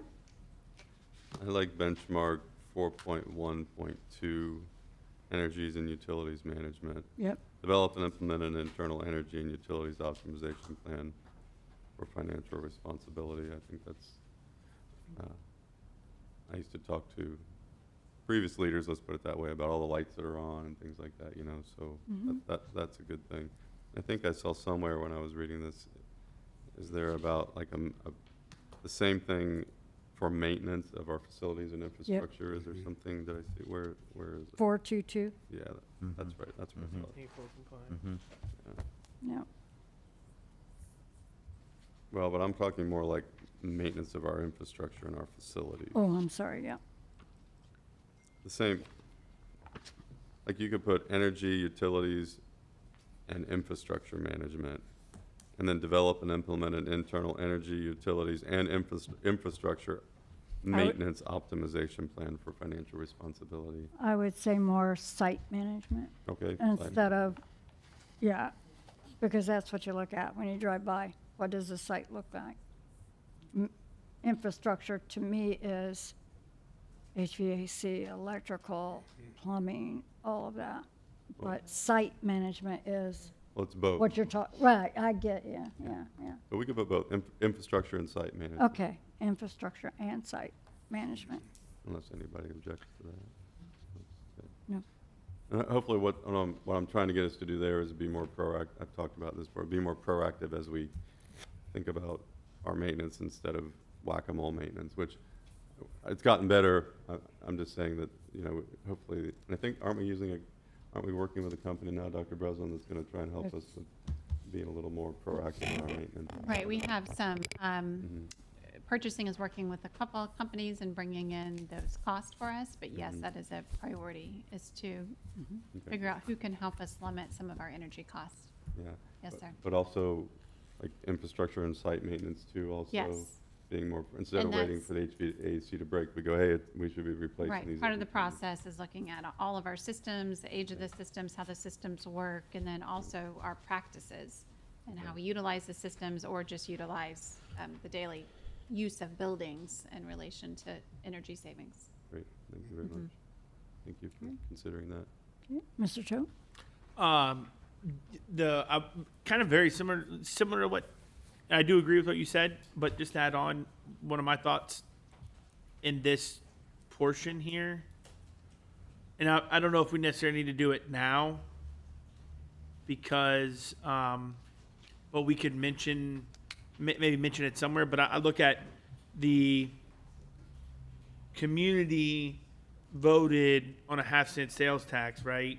Said, give us that, tax us that so that we as a school district could do certain things in the beginning with our schools. At that point, we labeled those schools back when we first passed it. And then since we have used that to update and keep our facilities up to par. And to be honest with you, when you do hear from people who are not from the district and they come here and they see our school system and they see facilities, they are impressed and they do ask how do you do that, right? And we're doing that because we begin that ability from the community on the half-cent sales tax. So I think somewhere on here, and maybe it's with what Mr. Tatum was saying, in that same 4.2.3 or whatever, wherever you guys want to put it, but that we are obviously using those funds correctly. I mean, I believe we are and have been, but I think if it's in our strategic plan, it helps us I know the next this ends in 3 years. That's 2029. So we're not to the half-cent sales tax yet, but we will be eventually. So I think if that's in the strategic plan, and we can show, look, we've been following exactly what we did when we asked for you to vote for this. We can show that in our plan. Maybe helpful 5 years or whenever we got 5 years now, whatever it is, we gotta Yeah, good point. go after that Good again. point, yeah. Because obviously with our millage, we could show that, right? Like we could show, and I'm not saying we can't right now with the half-cent sales tax. I know we can, but we've never really mentioned it. I think we do talk about the millage and referendum from a teaching standpoint and program standpoint, but I don't think we talk enough about the half-cent sales tax that obviously voters agreed to, and what we've done with our schools with that is incredible, because there are people that come and say, how are your schools like this? Like, so I think it's just something we may want to add. Great, it's a great point, yeah, thank you. And I believe that's somewhere in our budget or Yeah. capital plan, because I remember reading what Yes. each bucket is used for, and I think, but you're right, we don't brag about how we use it. Yeah. And that's what we need to do on that, so, Agree, good point. yep, yep. And I think that's what we brought up last time when we talked about the budget and, you know, when staff is preparing their board work, having to find a place for it to fit. You have the plan and you have the budget that you know what the items are. So that should be a more seamless process moving forward. Ms. Felton? We are going to see some of that in our next presentation about the Right. capital plan. I know, that's Just why I the, brought you it know, up. just a little, put that out there, a little Yeah. highlight. About what we have done with our half-cent sales tax. And of course, this board voted to give the charter schools a proportionate share over the next several years. So that amount that we had has declined, but we still need to be able to, we can still show what we are doing with what we have left. Right, Yeah. okay. I don't see anyone else lit up, and that's the end of my slide, so. Thank you, Jer, thank you, board. any other Thank y'all. Thank you. Yeah, great Thank feedback. you so much. And Great thank you, session. so Mr. much. Chapman, to you, you. all the team that has been working on this tirelessly. We do have a final comment. It's a from lot Mr. of work. Thank you. Thank you, yeah. Yeah, this is a much better product. It's much smaller. It's much tighter, and thanks Yeah. for working to get to that point. Yeah, it's a much better product, I think, overall. Easier to digest. Good, thank you, sir. Thank you. Like it. This is a mechanical one. Okay, that takes us to 4.2 of the agenda, which is the overview of the 5-year capital plan. While we let members of our team shift into their respective chairs. And that was an excellent segue that That Mr. was. Chapman provided. Was indeed. Board members, are you okay, or do you need a 5-minute break? Or No, you I'm good. okay? Yeah. You're good? All right. As long as everybody can't leave. We'll start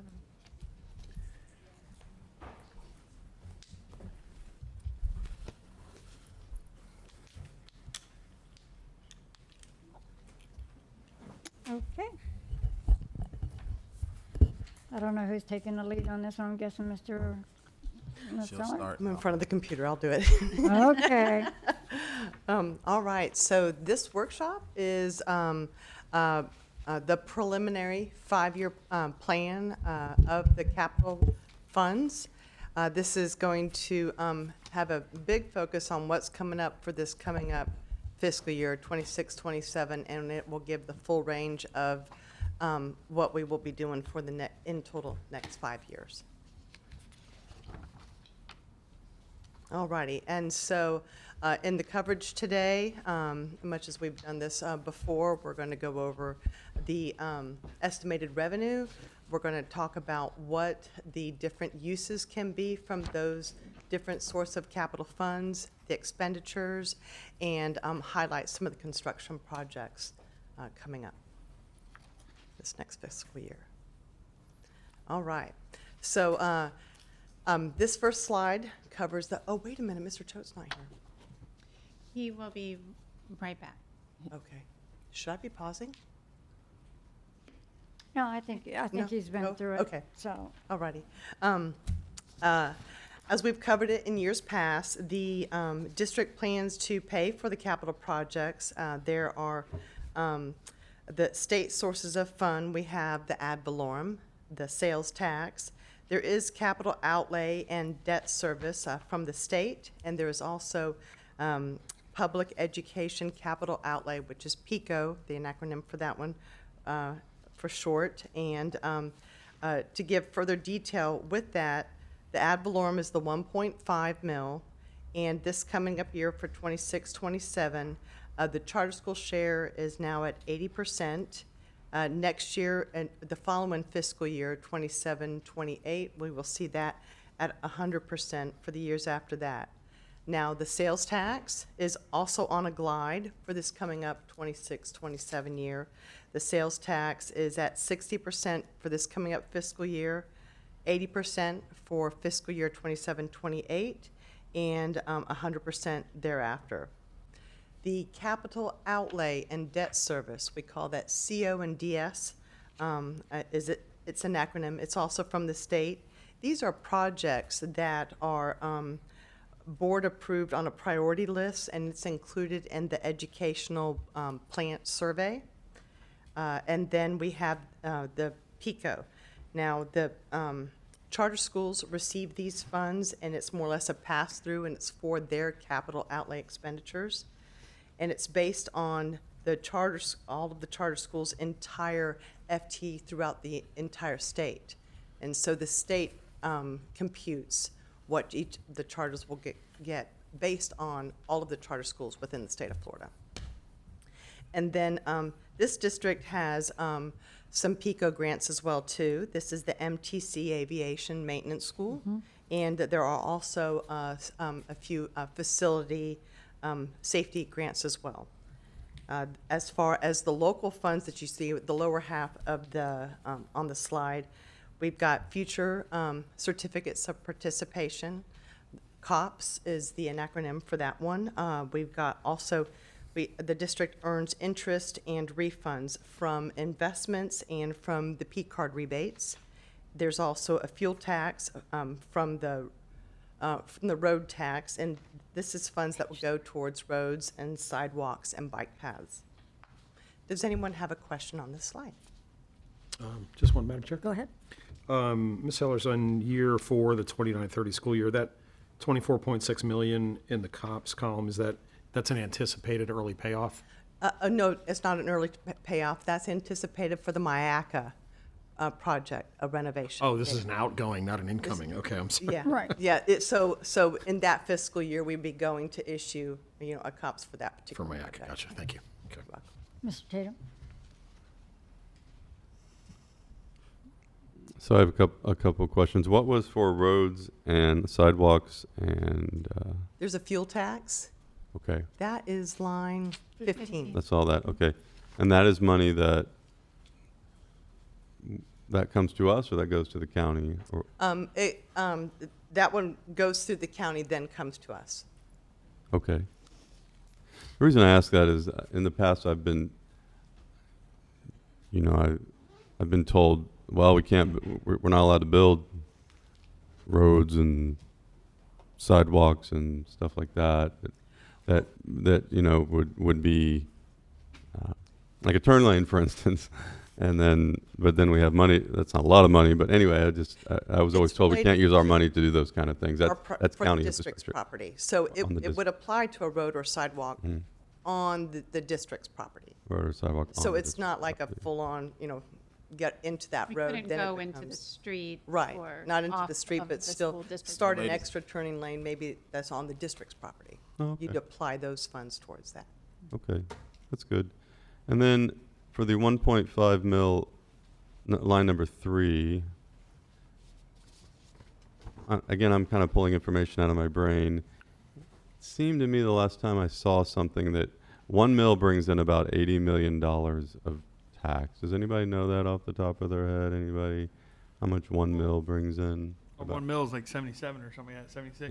It was close to that. I was thinking 75, but, The reason I ask that is that seems like a low number, because it should be probably up around 150 and 100. I'm just doing some math in my so head. how we do our estimates, because mhm. the state only gives those like 1 year out. So if you'll Mhm. notice, we apply that same a little bit, a percentage,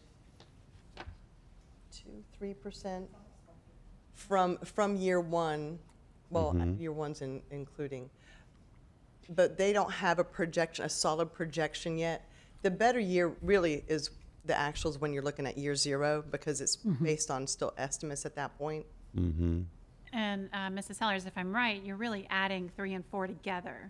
Right, we've, To equate to the total 1. Oh, I get it. That makes a right, little more because sense. we decided to split that out so that everybody could understand, but in total, very good point. You would really add both of those together if you wanted to see what was being raised in this county as a result of the ad valorem. Okay, so I was thinking that the 8 million had to come out of the 107 million, but that's, Oh, no. it's actually, We've already so split it's them it's out. closer to 116 million. Yes, sir. Okay, Yes. then the math seems to work a little better in my head, because 1.5 mil should be 1.5 times about $80 million, which would mean, but if it's 77 or 78, then that seems to work. Okay, We think both for the ad valorem and for the sales tax, I think Mm-hmm. within the last 2-3 years, we've decided to split that out so that everyone could see those. But you would, again, for the sales tax, add them if together. you're looking at in total together. Okay, So we and then just for wanted to show for line number 10, the PICO money, which is 11. good. That's line 11. No, well, it says line 7, 9, and Oh, 10 7, are 7, PICO yes. money, right?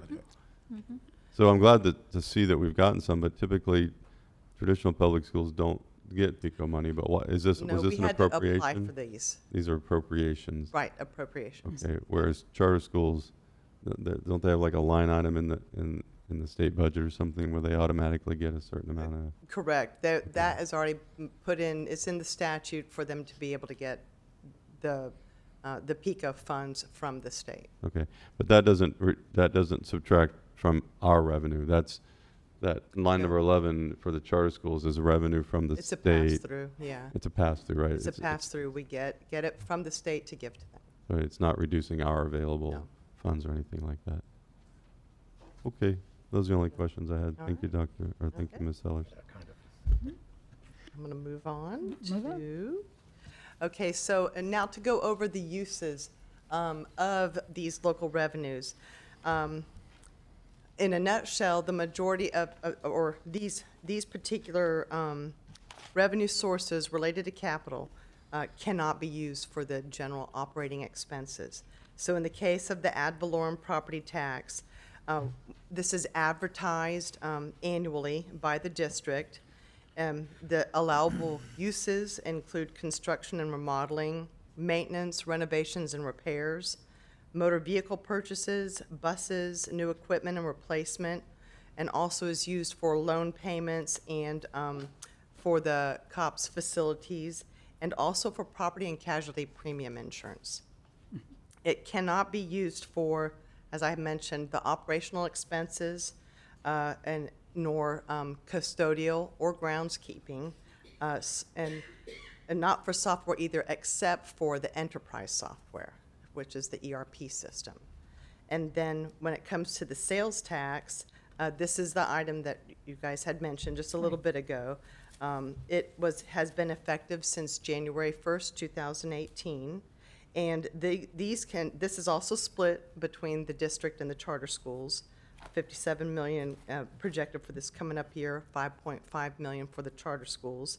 And it can be used for other capital projects, repairs, payments on the principal and interest on the debt, and then, let's see, in the language, the ballot language, it points out that the allowable use of the, would be to use the capital expenses to reduce overcrowding and build new schools, renovation existing, purchasing tech, capital expenditures to improve student safety and security, and again, it's not allowed to be used for operational expenses.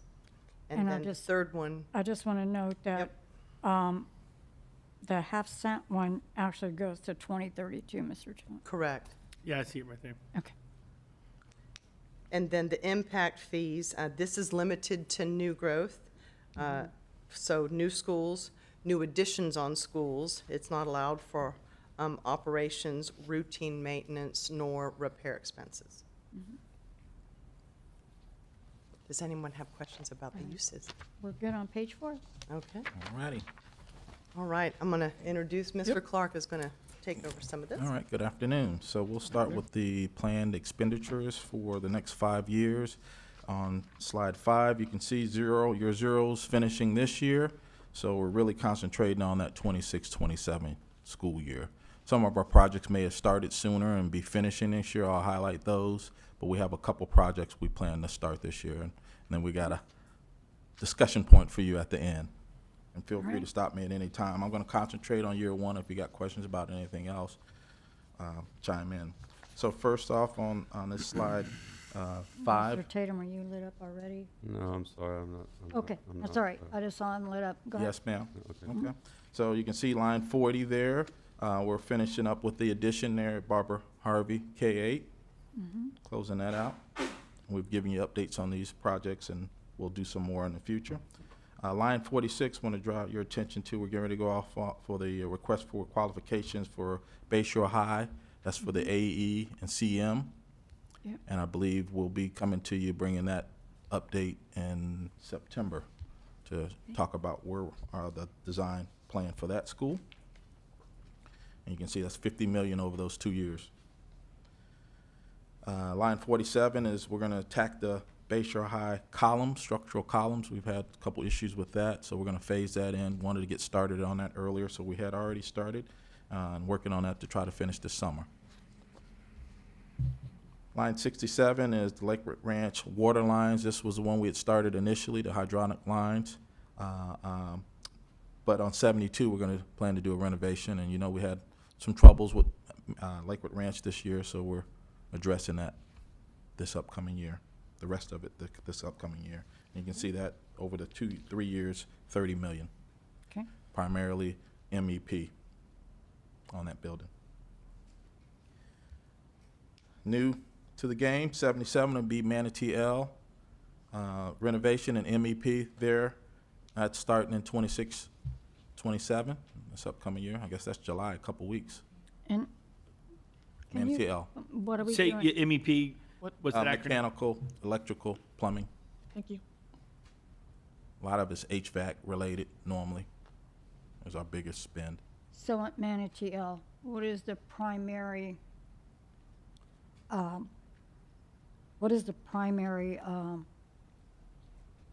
renovation going to be? When? What is What? the The same thing, primary renovation? primarily Is it be HVAC? Is it, Yes, primarily mechanical Okay. engineering, which most times is your HVAC system, and then we'll Okay. look to see what other things we can address or need so to it's address. not building or anything like that? Not it's necessarily, more- no. Okay. Right. All right. Unless we get in and find something, but we don't have any record as such. Hopefully we don't. Yes, ma'am. Okay. Right. Don't Fingers manifest crossed. that. Yeah, thank you. Right. Thank you. Don't you put that on me? All right, so we'll start that selection for the AE, that's the architect, engineer, and then the CM, construction manager, in the fall. So we'll start that project. A lot of the work we try to do over the summer, right, when kids Right. aren't, best we can. So, line 83 is the South Gym at Manatee High. That's the old gym. I And we remember had that. some storm damage in that, and it's beyond repair, so we're gonna renovate, just knock that down and build a new one. New one. And you can see that coming in line for this Hurricane, year. trash Ye- that one? Yes, ma'am. Yeah. All right. And we'll go to the next page. 88, though. Unless you had any 88, questions. line 88, Yes, ma'am. we're also doing that, the That's aviation. ongoing. Yes, Right. ma'am. I drove by that the other day. Yeah. It's really coming along Yes, Really? nicely. It is. It really is. It really is. Yeah. Yes, ma'am. I was bragging on that, so. Okay. And you have a I got Mr. Tatum. line 94. Uh-huh. What is, maybe I know this, I just need a refresher. What is the MTC Training and Testing Center for 7.5 This was, million? remember, it was the launch center we were gonna do a couple years back, and primarily testing lab. So we're bringing that back on to the plan. It'll be an extension of the current main campus Yeah. to allow a larger space. They run into issues when students have to do their assessments, and having room and a quiet place. And honestly, MTC is extremely successful, and they just need a little more room to grow. Which is What line are you on? 94, Okay. And that's, which is fine with me. Again, maybe I was briefed on it, I just don't remember the conversation, but the last I'd heard is that idea was dead in the water. Like, we're going to use that money, and I'm glad Mr. Chapman is back. But the last I'd heard was that we weren't going to make any additions to MTC, and that we were going to try and use a lot of that money to do something out west. But now it's back in, or did I somewhere along the way maybe I missed? Yes, sir. So that was what was planned at that time, and that some of those monies are used for Bayshore High School Okay. renovation at Bayshore. So we're going to do that. But there's been conversation about bringing something to MTC new campus, the West Campus. So that would be this testing lab. So that's part of the conversation, bringing it back online. Back in your form. behind, like back behind it there, and there's a little area there, some grass and Yes, sir. There's a space on campus off to the, I think it's the west, I think. Yes. Northwest corner there. But it's not as big as what No, it the won't be as launch big. center. No, it won't be the A launch couple years center. ago, we were trying to build. Right. Okay. Yeah, I trying think to it was get going to be like, Trying to get For it. appropriations for it. Right. It's not going to be as big as that. right, I think Yeah. 4 testing labs, something like that, maybe a couple. The launch classrooms. center was like 3 stories. No, yeah, it won't be that. We'll Okay. do scaled down version, The scaled down version. Will it be attached to the building, or will it be a separate? separate. It's a separate building. Yes. Okay. Which I'm okay with. I just I didn't know that was happening. Are you happy with that, Mr. Chapman? At least you got like yourself a mini little launch center or something. That you take what you can get, kind of thing, right? So okay, I'm Yes, glad. sir. I just We wasn't- try to make him happy. Yeah. It's tough, No, I'm glad we're doing something. It's Yes. full. There's and it's not a needed. lot of space there. It's needed. Needed. The last I'd heard that Right. the idea of adding anything to MTC was And- dead in the water, but if and- it's and been it's- revived and Sure. like And it's- Lazarus brought back from the dead, then Yes, great. sir. So, Yeah, we were able to work it in, and then once again, it's not just for MTC. They do other assessments, educational assessments Great. and things of that nature. So it'll get used. great. This is at the main campus, correct? Yes, ma'am. Okay, The new main campus. right. Thank you. All right. Mr. Kennedy had a question? Oh, I know, good, sorry. Wait a second, all right.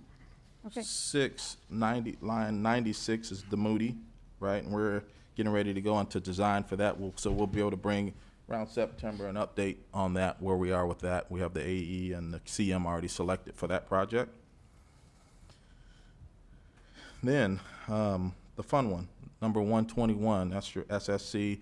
We can And we'll have a discussion at the end there. that line. Couple questions, we'll Yeah. come back to it. We need some direction from the board Right. on that one, so should be a fun conversation.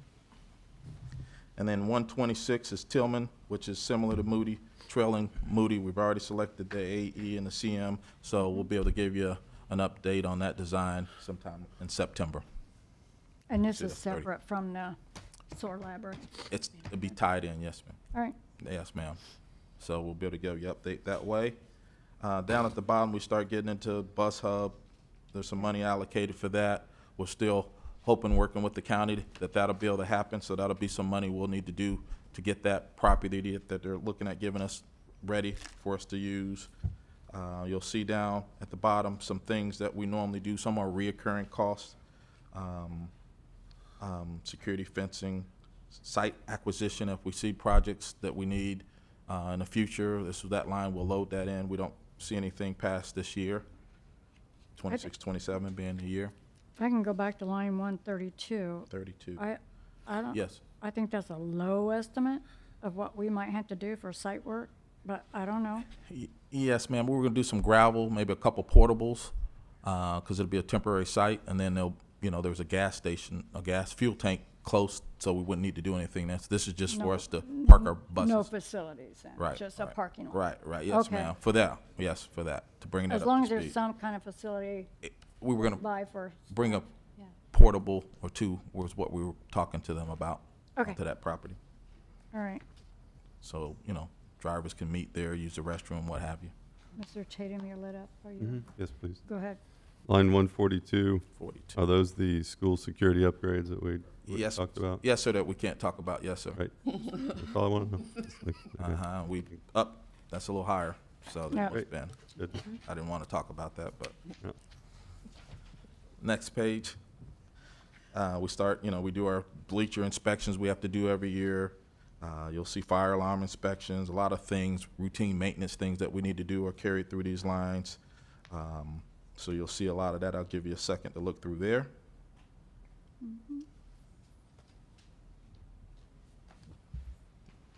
Mr. Tatum? I'm doing a bad job. I'm not. Oh, that's all I right. don't have it. I just see names about.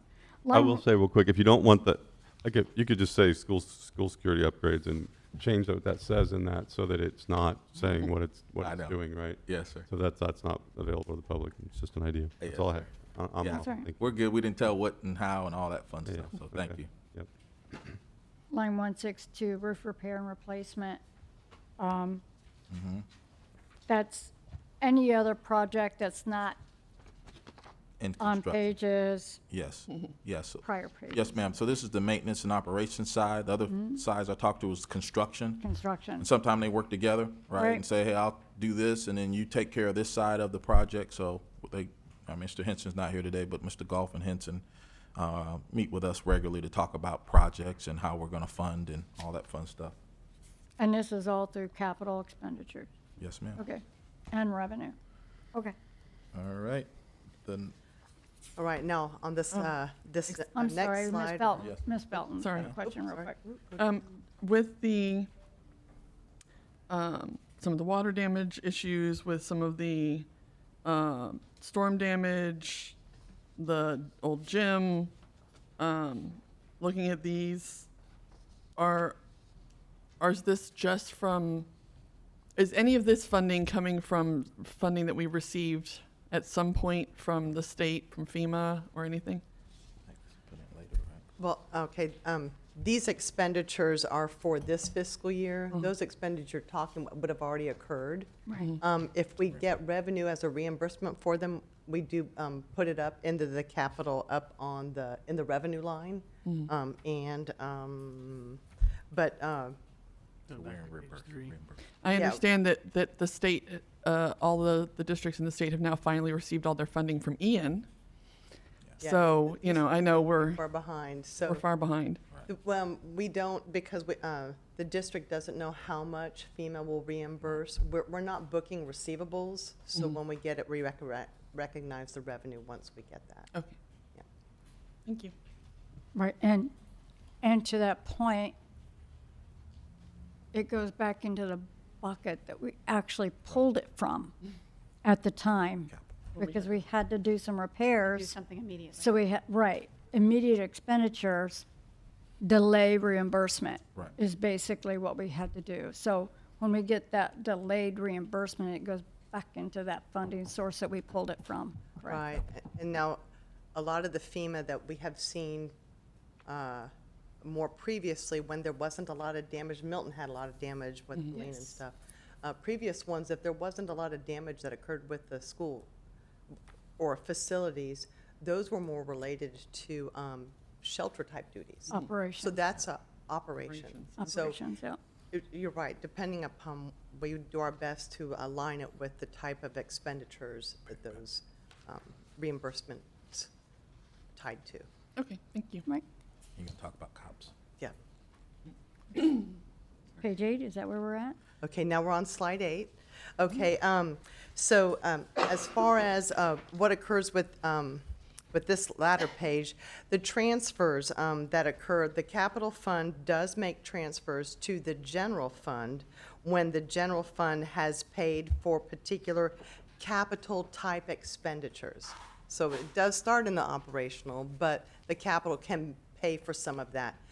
Sometimes it could sometimes pay for all of it, but not necessarily. But so at any rate, and part of it does tie to what was allowed in the ad. But these things that get covered, I talked about the property insurance, the general school maintenance, even when it comes down to music equipment and the band uniforms, these are type of things that are covered inside of that transfer. You'll see one of the lines here that we do have the pass-through for the PICO going to the charter schools for their capital outlay.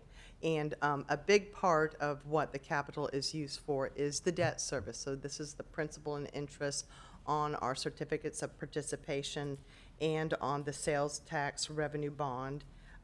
That one is actually maturing in 2034, and I'll also highlight the qualified school construction bond. That was it was series 2010. That one is maturing in 2030. Yeah. Okay. Does anybody have any Mr. questions Tatum. related to this? Ms. Sellers, do I recall correctly that our debt payment on a monthly basis is 50 million? on a monthly basis? Annual, I've got the annual, I'm Oh, sorry. it's 50 million annually? Yeah. So if we divided that by 12, it would be 4 million plus a little bit of change approximately. That's how much we pay a month. Okay, and that's for all of our certificates of all our cops or they're all- participation? yes. Okay. So basically we're paying on those and it's about $4 million a month, is that right? Right, Or lo- and to date, right now, because I did reach out before this workshop, and Mm-hmm. our financial advisor had noted, so currently, right now, our outstanding COPS is 551.8 million. 551. Okay, great. That's all I had. Thank you. And here I go. Watch. I'm going to push the button. There we go. No. Thank you, sir. There you go. All right. All right. All right, Going on so- the next one? Yep. Ma'am. So on this next page, slide, we just mentioned, reference all the new construction projects in the last couple years. It's pretty extensive, as you can see, Very busy. very busy. And going back to that 5-year plan, I don't know, no one noted, we don't have any new schools on that plan. Oh, my goodness. Yes. Knock on Right. wood, we've had Mr. enough. Goff just sighed. A little relief there. But, so anyways, you can see the projects that we're having, the high school coming on, July 27, Rangeland High School. So that's that, just wanted to note that. Okay. And then we added these are the renovation projects. I think we're, the team where we're talking, and the amount of new schools and renovation projects we've done over the last couple of years, unbelievable. But I think the district's done a good job. We're building new schools in the areas that we're getting a lot of students in, but yet we're taking care of the schools that have been around. Being from a school that had been around a while, I was always wondered, like, why do the new schools get all the new equipment and new this and new that? Well, we've done a good job of balancing that as a district, and you can see that by the amount of work that's been done. So anyways, you can see Moody, Tillman, we talked about those, Bayshore High, Lakewood Ranch, Manatee L, primarily MEP.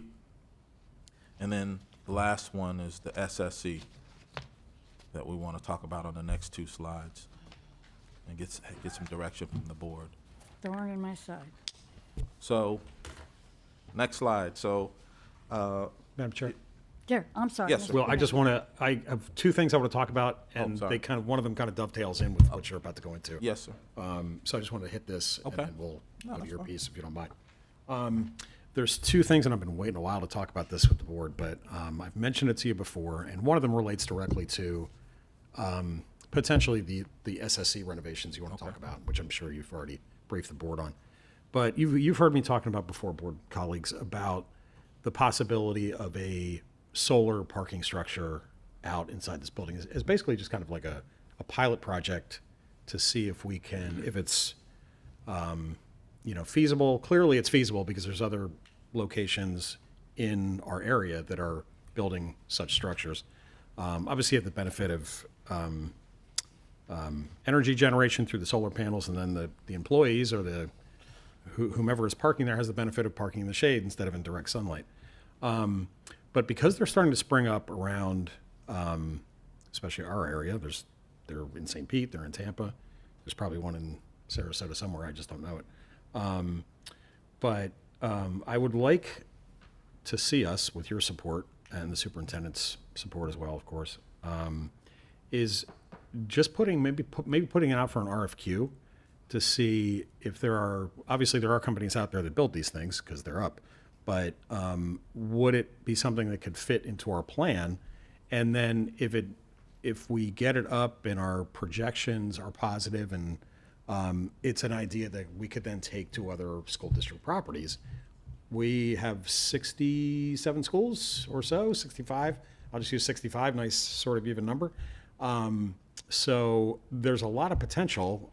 All of those schools have I shouldn't say really big parking lots, but all those school properties have large parking areas. And if this is the kind of idea that could take off, I think that would show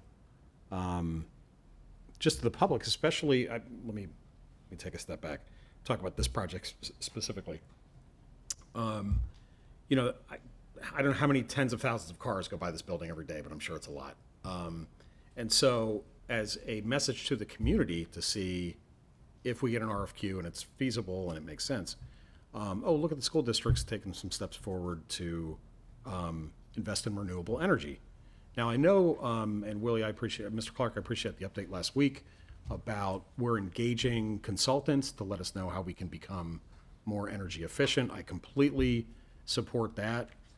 When Dave Miner and I took a run at this years ago, I got a very thorough and long education on that piece first, because Dave and I were, Watchdog and I were kind of focused on, like, we got to do solar and we got to generate our own electricity and blah, blah, blah.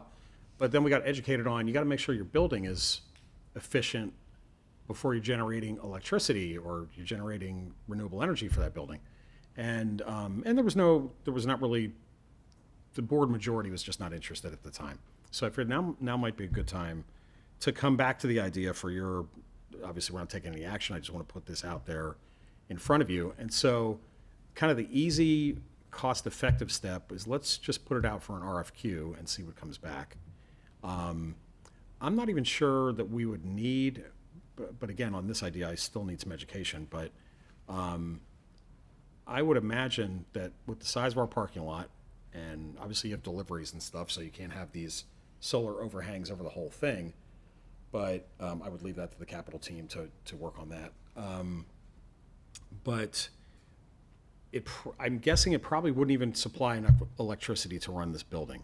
So it's not like we're going to be selling electricity back to FPL in the case of this building. So, I'm sorry, Chad? Being off the grid, I mean, even if it just was enough. That would be wonderful. I think we'll probably still need FPL connected to the building, because I don't think, with the square footage of the parking lot outside, it's probably just not enough, especially with the systems we're running in this building.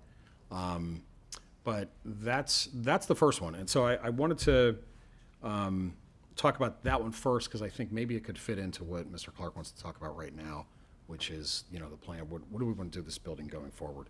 I really do, and maybe I'll be proven wrong once we go through the RFQ process, and maybe it's just not cost effective to do.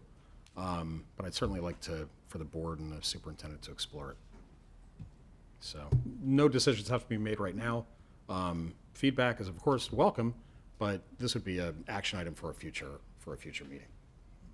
Ms. Felton? So, Mr. Kennedy, are you thinking that because these things have to take place, that would be, because then No. you were saying that the building would need to be, at its optimal for, so I'm trying to follow your process. And I follow you.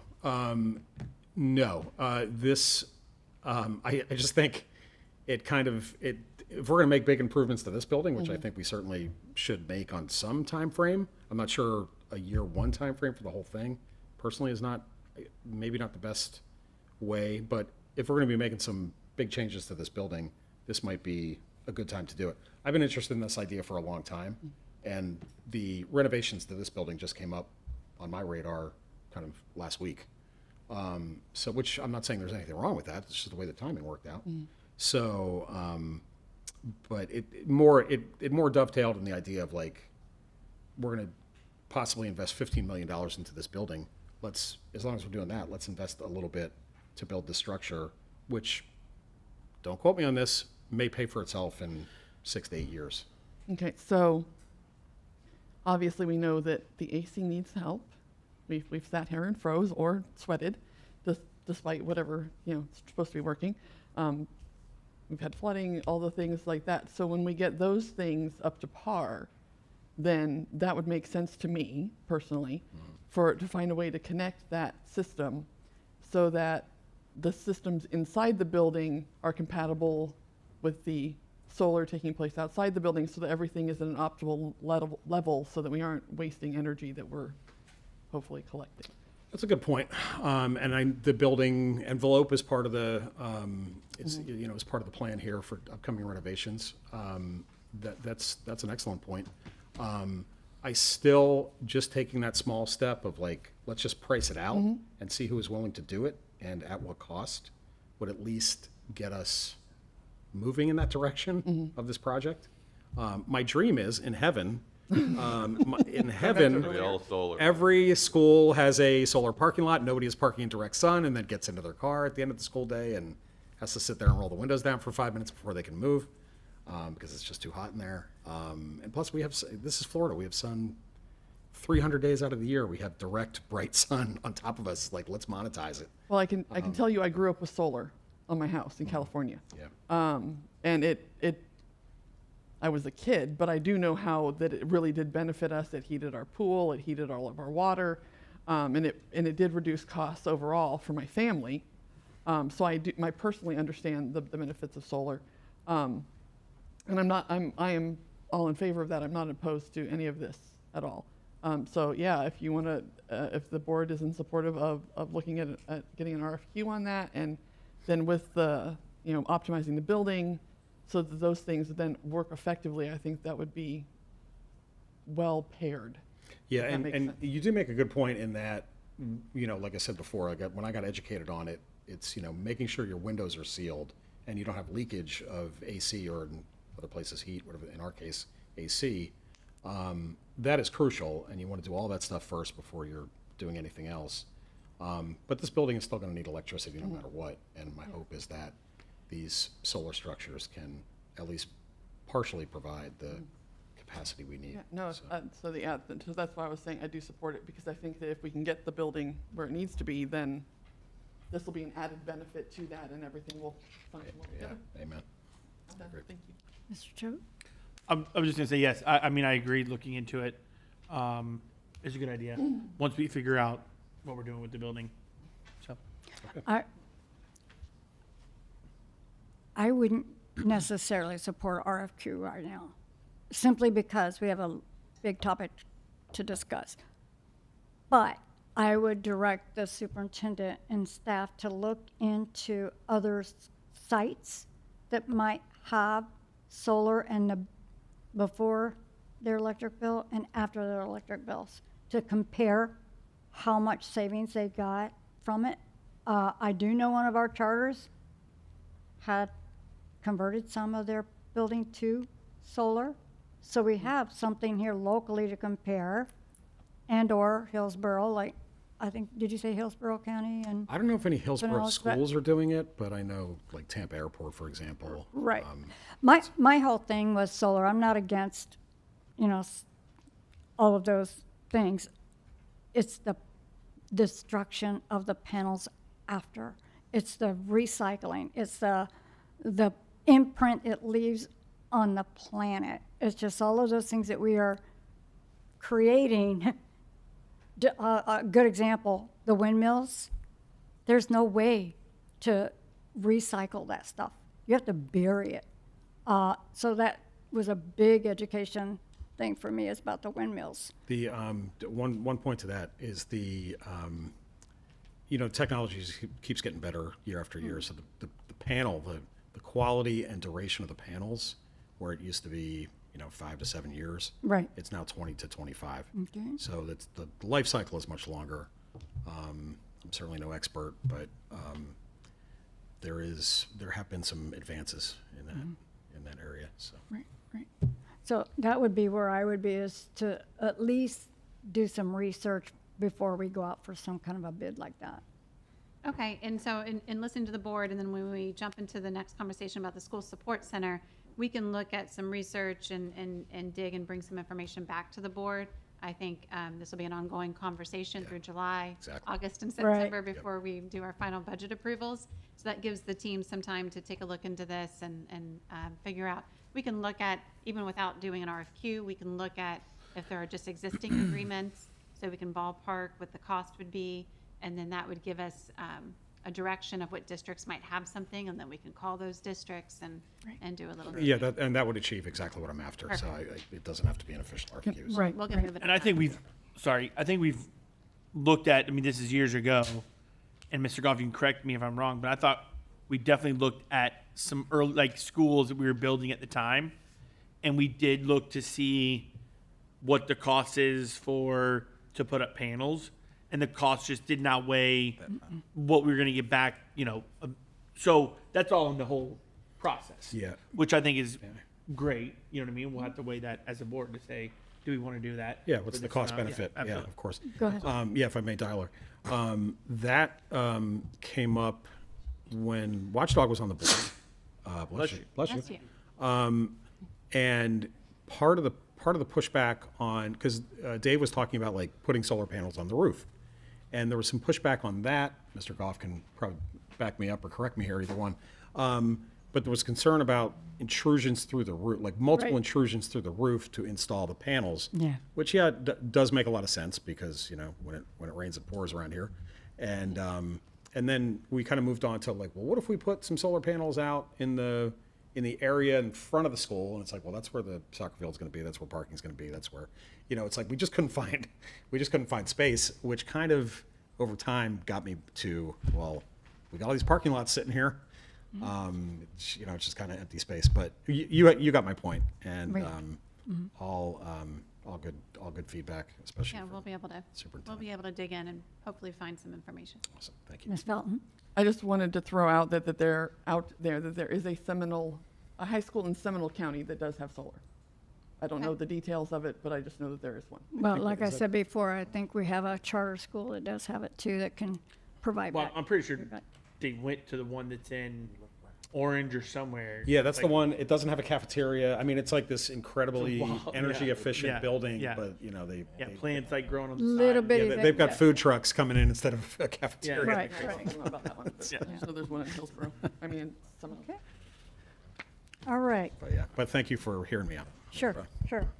So we are on page 10 of our presentation, correct? Am I right? 11. Is it page 11? 11, I'm sorry, right. So this page speaks to renovating this current building. So the team looked at if we were to renovate this building, option one would handle the MEP primarily for the building, about 18 million. If we were to do the one, option two talks about the envelope, exterior envelope, windows, building, right? That's 3 million. Option three is for the interior design, if we were to change offices and things of that, about 6 million.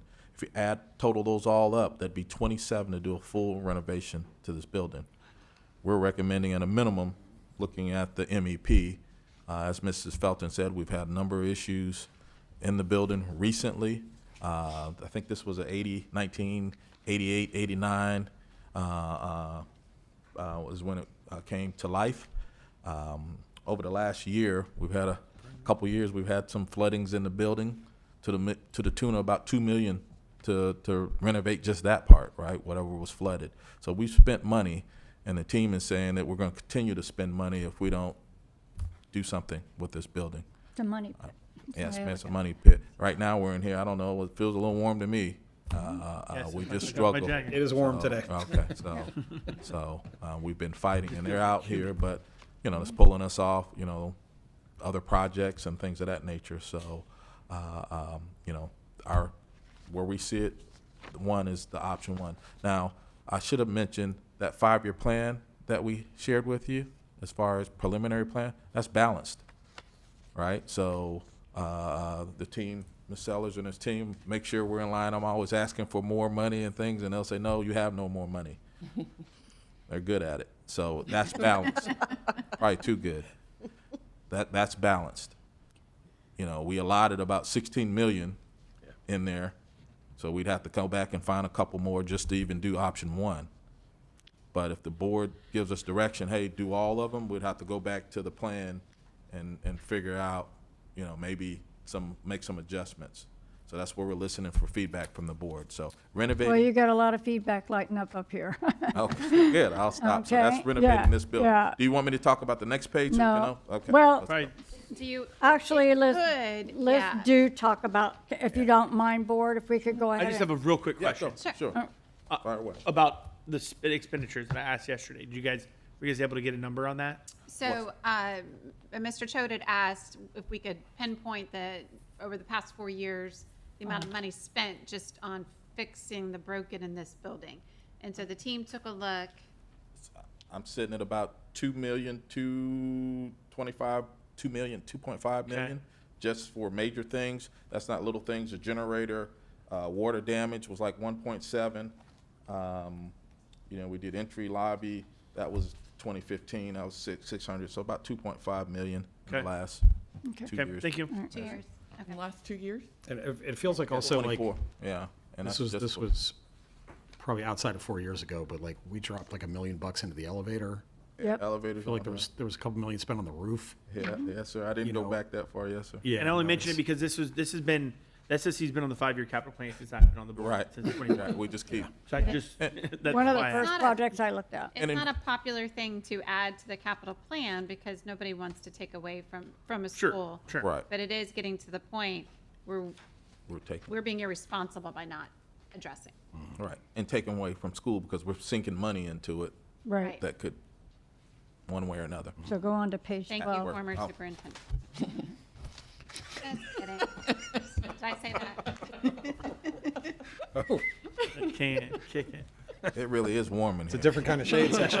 Well, if it's any And we didn't indication, turn the heat up just to, you know, I purpose. do not have my heater on today, and that's the first time I don't ever, either. probably, so. at least we made one person happy. So let's get to page 12, Yes, which ma'am. is the most So, interesting. so I think there's been some dialogue about what it would look like to build a new building.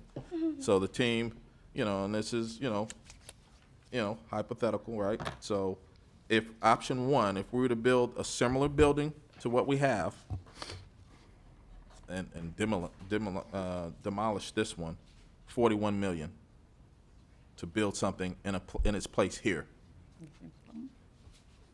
All right. Option two would be to build this building on some of our other property.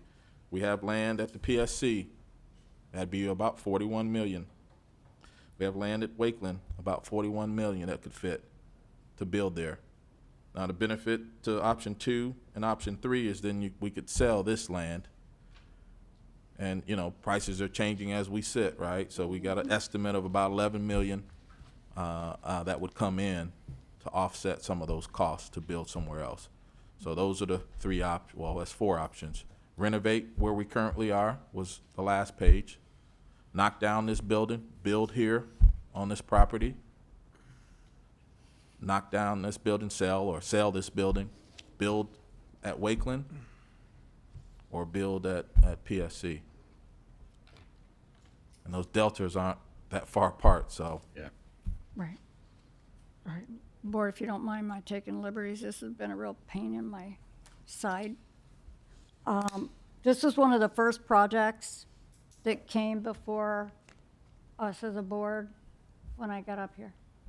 And we allotted 16 million, and we decided to move that 16 million and use it for, you can take off your jacket, Mr. Clark, we're fine with it. Just in case the camera comes in. Oh, okay. They don't have theirs on. Got my makeup on and everything. And we moved it to another school because that Right. that responsibility thing comes in that you need to do that. Okay. This building, if it were a school in 1989 and it's got the problems it does, the custody and everything else would tell us, tear it down, build a new one. That's exactly what they would say because it's a money pit. In my opinion, it's a money pit. I appreciate the service it's provided to the community and to the district. However, I think that the price tag to fix is basically the mechanical. It's not gonna help when that elevator breaks again. It's not gonna help if this side of the water lines break. I just think that, in my opinion, we should go with either 2 or 3. You see that the price is double, but I think that we could manage that over I'm sorry, time. Chair, can you clarify option 2 or 3 of building, rebuilding, or option 2 or 3 of renovating? I just want to make sure I'm. Option, I'm looking at page 12. Okay, thank you. Sure. I'm in favor of selling and rebuilding. I would probably go with the PSC, basically because of the highway location. The parking lot is already there. It's not a whole lot of site work. There's still going to be site work. But Wakeland is full of oak trees, and that building over there, the traffic, I just don't think it could handle. But I do believe the PSC could handle everything that is here over there. Going back to the electrical, this building pulls a lot of electricity to maintain our systems. I'll say that. I think that we could do that down there, and that would be the potential place to maybe incorporate some of the solar ideas instead of, I'm not in favor of ever putting solar on a roof. Anything you put on a roof, it's gonna eventually Yeah, no, I'm not even, crack and, yeah. But my preference would be option number 2. And now I have Mr. Kennedy lit up. I respectfully just want to submit an option 4 on page 12. And this really just kind of came to me in the last 10 minutes, but, so it's really going to be a great idea. Oh, my goodness. So, as an option, what if we still tore this building down and rebuilt in what is now the parking lot? Obviously, employee parking would have to move while it was under construction. So we wouldn't get the 11 million from the sale price, so maybe I'm answering my own question. But, so we still have the construction cost, but we don't have the 11 million from a possible sale. So maybe that submarines the idea right away. But I say that because I do, and Chair Sprague, you just touched on it, I do like the central location of this building within Manatee County, and really, we're not even central anymore with the growth in Lakewood Ranch and Parish and so forth. But I do like, for the sake of employees and community members that have to come to the district for some reason, that we are in a somewhat central location. My concern about the PSC would be, it's just, I mean, you're almost, I don't want to say almost, but like, you're getting pretty close to Sarasota County by the time you get to the PSC. So for northern and northeast county people, that's going to be a hike, even not in season, or just for an employee wherever they are that has to get down there. So I'm just kind of brainstorming here, you know. But I think the demo, just to jump on that real quick. Yeah. I mean, I don't know if there's ever been, I don't know if you guys even talked about what it would look like to demo in real bit, whether we build up there or here and whatever, but you can answer it. Mr. Gold? The first scenario includes the total demolition of this existing structure. Option 1. Putting another new building on the exact same land. Do you want to come up So- here, Mr. Goff? Yeah. I'm sorry. You can go to this other table if you like. I was like, Yeah. That way we have you mic'd. oh, gotcha. I can stand. That'll work too. Get the blood moving in my body here. Mm-hmm.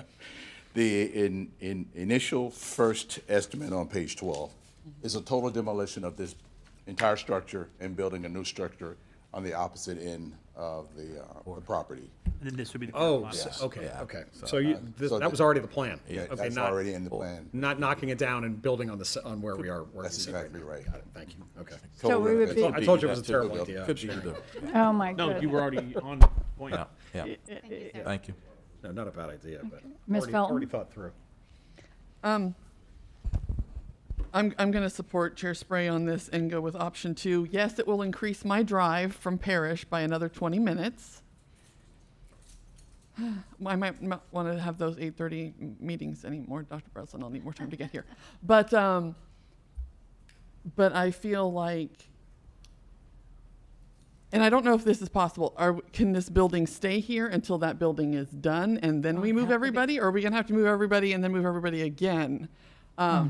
I'd hate to have to do that to people, to have them move twice in a year or something. But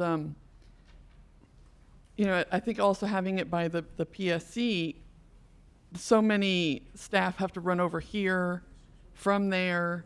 It would make it more central to the staff that work there. So if they need to come meet with anybody in this building, everybody's in the same area.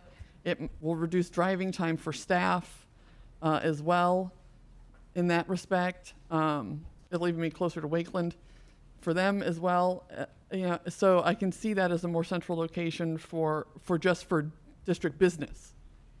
And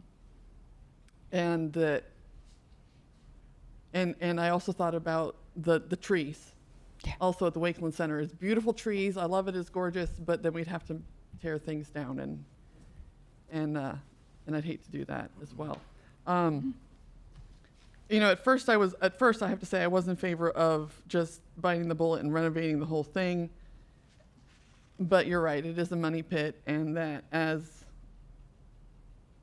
we put more money into it, things are going to break later. And you know, I'm going to say the old adage of they don't build them like they used to. I mean, you've got houses that are 100 years old that you just, you know, you have to work on, but this is different. Serves a lot of people. I mean, how many employees do we have in this building? Around 100, I think. What was it? 100 people? About 200? Yeah. Is it 200? About 200 people? 150? Okay. So around 150-ish people that work in this building. And, you know, they do so much for everybody else. And they're working in a place where they're sweating or they're freezing, or they had to be relocated already because the building flooded from Yeah. the superintendent's office all the way down, from the 5th floor down. And so people were all relocated then. And to make them, I think it's a lot, and I think we just need to bite the bullet and do it because, as Dr. Breslin said, we need to be fiscally responsible with the building that we're in as much as with all the schools, because otherwise we're just going to keep wasting money over here. Thank you. Mr. Tatum? Ms. Sellers, what does Mr. Clark use the term a balanced capital budget? What exactly? I understand what a balanced budget means. I guess I'll go a little farther with my question. I know we have a capital reserve. Is that not correct? Don't we keep like money in a capital reserve? Is that true or false? We don't have a capital reserve, or? No, well, okay, so all of the funds have already been pinpointed as far as whether you're using the 1.5 mil. It doesn't show up on that. The whole entire capital projects is reserved for capital projects because those have already been projected as far as what each of those funds can go to. It doesn't act the same way as the general fund. When he said balance, he meant he had already put in the 16 million is already inside to do $16 million worth of expenditures for the I SSC thought it And was there's no 7. additional funds in that year that we gotta find. Correct. You'd have to be added to it. Right. We'd have to come up with a solution. Yeah. Right. Funding. So there's not like, there isn't I'm sure we don't spend the capital budget to zero every year. But we don't have I probably don't understand how the system is set up well enough to understand. There must be some type of capital money in reserve to do to perform unexpected maintenance or things that happen like that. That's what the 1.5 and the sales tax is for, as we get annually every year. Like there's certain projects that when we got the funding for COPS different years, those are going for each of those, and those are multiple year projects.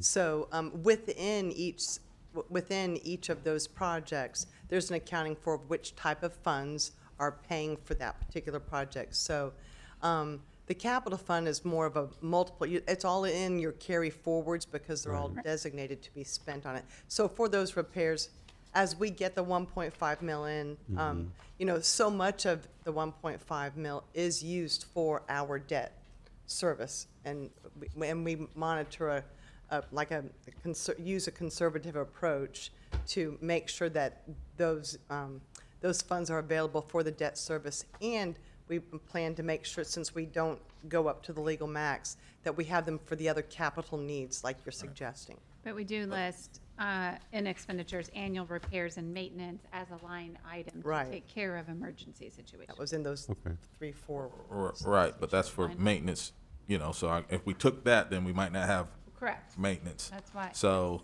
that 26, 27, we allotted 17 million. In order to bring it up to 30, we'd have to move something, because there's not 10 extra million in that line. Right, like currently there isn't, so based on everything he's presented to you now, we have accounted for where the current funds and the future funds will be going to be able to pay for each of those things. If we wanted to add something new like this, we would be looking for possibly additional financing unless you wanted to take something else off of those. So Dr. Breslin, the annual revenue or the annual expenditure for the maintenance, what was that line you're looking at? 145, 45, okay. slide 7. Yep, annual maintenance and repairs for about $120 million a year or so. Right. Goes up a little bit, okay. So there's kind of I guess you could call that a reserve in a way. Okay, great. And so are you saying then, Mr. Clark and Ms. Sellers, that if we wanted to do page 11, option 1, maybe, I have been listening, but I still don't understand. That money is included somewhere in a line item in the capital plan, or it's in addition to? It's on page 6, It's on page 6. line 121. It was in there for 26, 27 budget. Yeah.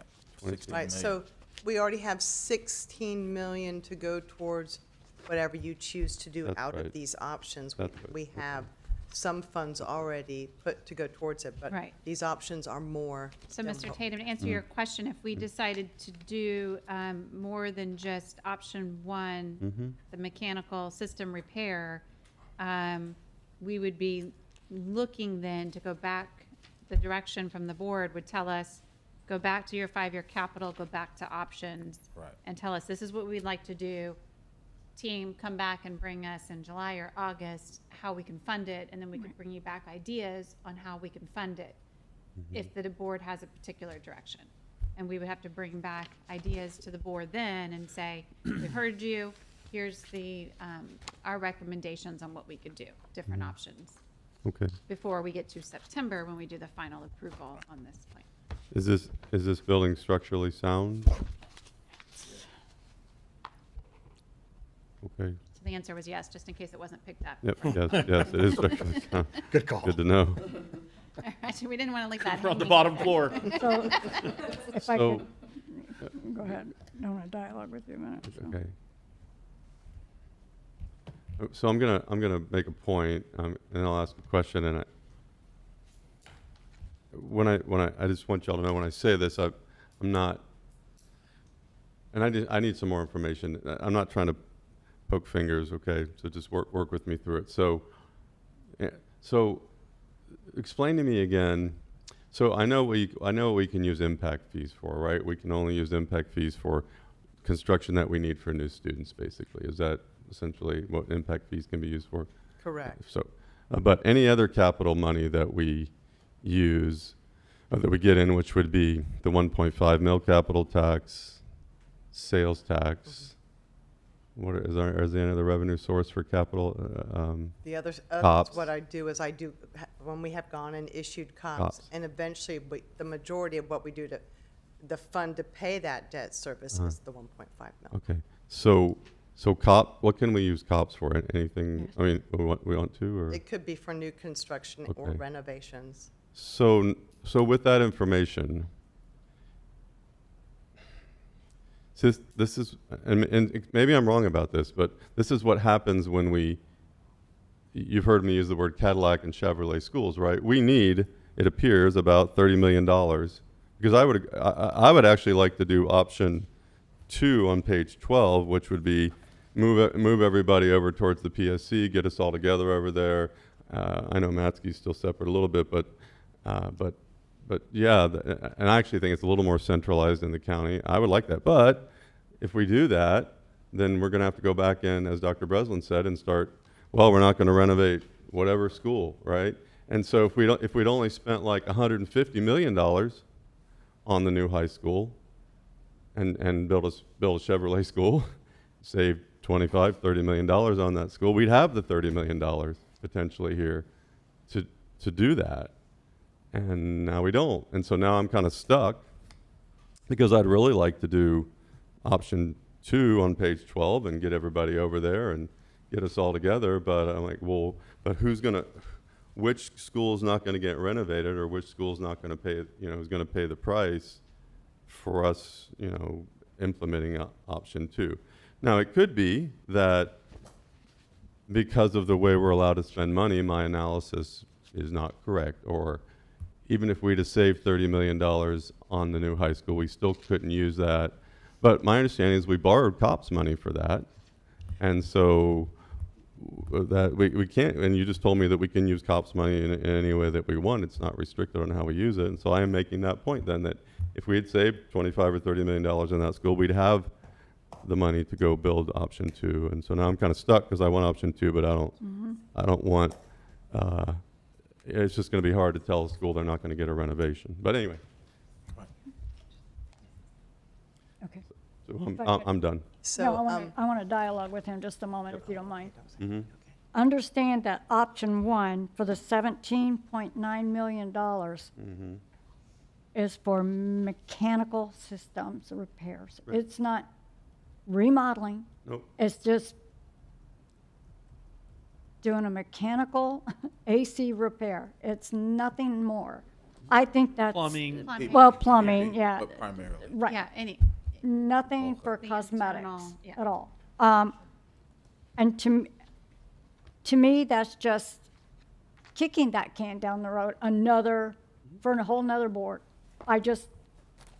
I'm really heavily leaning toward the 2, simply because if you look, you get whatever this property value is. So it's not like you're spending that 30 million or 40 million to do that. You're getting back 10 or even maybe more. We don't know. We don't know. We are spending 30 million because option 2 is 41 million 30, right, minus the 11 we get for the property. right, So 30 it's million. That's what I'm saying. We would be spending 30 million. If you just Band-Aid, or not Band-Aid, but invest 17 million, you're still going to have the building that may have problems later. And that's my worry. You're still going to have the building that may have problems later. Like Mr. Clark said, we spent, Mr. Kennedy said how much we spent on the elevator. We spent quite a bit of money for that. How many times, just since I've been on the board, out of service has been on that elevator. So it's just a matter of time. That whole system's going to need done. And that's not cheap. So I'm not trying to sell you because you like option 2, but I'm just trying to make my point that that's just for mechanical stuff. So maybe Mr. Goff, you could answer this if you need to come up to the microphone. So you said the building's structurally sound. If we do 17 million, is that going to take care of some of Ms. Spray's concerns, or will we have all these future maintenance problems if we invest almost 18 million in essentially maintenance renovation, or not? The When I building broke down structure the sound. 3 options, Mr. Tatum, the first option was the mechanical systems. Yep. Because the mechanical systems also interface with the electrical and the fire alarm systems, which need to be brought up simultaneously as you upgrade a mechanical system. So if you get the building where it's able to cool and heat the people, you served a tremendous service to the overall facility, because people can't work. They can't perform accurately. They won't be efficient if you got a building that's heating and cooling problems. Structurally, if the building is structurally sound and you've got a sound mechanical system, you got a pretty good building. You got a building that'll service you for a long time. And that's what you want. If I had to build new, I would build new. But we're looking at the resources that we currently have right now. It would be feasible to take that approach. It would not. It would be feasible to take that approach, to take care of your mechanical, electrical systems that are currently existing in the building. And you believe that if we did that, those renovations, those maintenance renovations, that the building is structurally sound, that we wouldn't encounter, I mean, well, obviously we can never know, but Ms. Spray's concerns about encountering more problems with this building would be substantially mitigated. I think so. It would be substantially mitigated. That's all I appreciate your time. Thank you. And then, so if we do option 2 on page 12, then, you go back and look at the capital line item, so that who doesn't get their renovation? Ballard Elementary, that's 24 million. What's 30 million? This is a projection of the 5-year. It's not a solid yet. It's a projection. Well, but I'm just saying, we don't do the Lakewood Ranch. I mean, a lot of people are going to lose out on. I mean, if we had the money, I would go with option 2 on page 12. But since we don't have the money, I support option 1, which because Mr. Goff just said, if we do about 18 million in MEP renovations, we have a structurally sound building in it. Again, it's that Cadillac Chevrolet idea, right? We can go build ourselves a Cadillac building over by the PSC, but someone's gonna pay some school, something is gonna pay the cost for that, whereas we have it budgeted in the 5-year capital plan. We'd have to find another 2 million, but we can find that. And so we build basically the Chevrolet option is renovate this building, get it up to speed mechanically, electrically, and with plumbing, and then as long as it's not gonna fall down on us, according to your professional opinion, you think we would have a good building that would serve the needs of the employees. So I will support option 1 for those reasons. Thanks. Renovation option 1. Yeah, page 11, option 1. Yep. Mr. Cho. Thank you. I kind of want to hear everybody before I get on my soapbox, which is great. I love hearing everybody's thoughts about this because this is something that has been on the 5-year capital plan since 21, probably earlier than that, since I got on the board. So it's just something that obviously we feel as a district we need to do something, but we continue to kick it down the road because, again, we're going to spend 18 million. 17.9 is 18 million at the end of the day. We'd rather spend that on schools, obviously, and that's what we've done the past 4 or 5 years. But I think we're at a day of reckoning now where we've got to do something. So renovation, obviously, or complete overhaul. I think that the renovation for 7 to 18 million of just the mechanical. I mean, obviously that gets this building to a point of like normalcy, right? Like where you're not walking in here 1 minute and it's this, or we don't have a toilet on floor 3 that leaks down to 1. So I think it brings it back to like normalcy of like, hey, we can function in this. But is the building really the actual functioning that the building could be or should be? So I would say, is there, as we've been talking about this, I get opinions on both pages 11 and 12. So is there a way on page 11 with renovation? Is there a way to, because I think that there's some things in this building that, as we were talking about this maybe in 21, we talked about like when the interior renovation, changing some things, layouts, etc. I do believe there's wasted space in this building. I mean, even our like cafeteria, right? Like it was a place that people gathered. Now it's not. Yes, we use it every once in a while, but that's a decent amount of square footage, right? You've got 203 that we use, but not on a daily basis. And so I say that, but at the same time, this building with elevators right smack in the middle, maybe that was a 1989 design. Obviously it was. It was cool back then to put the elevators in the middle. I don't know. But that defeats like you can't really do a whole lot there, right?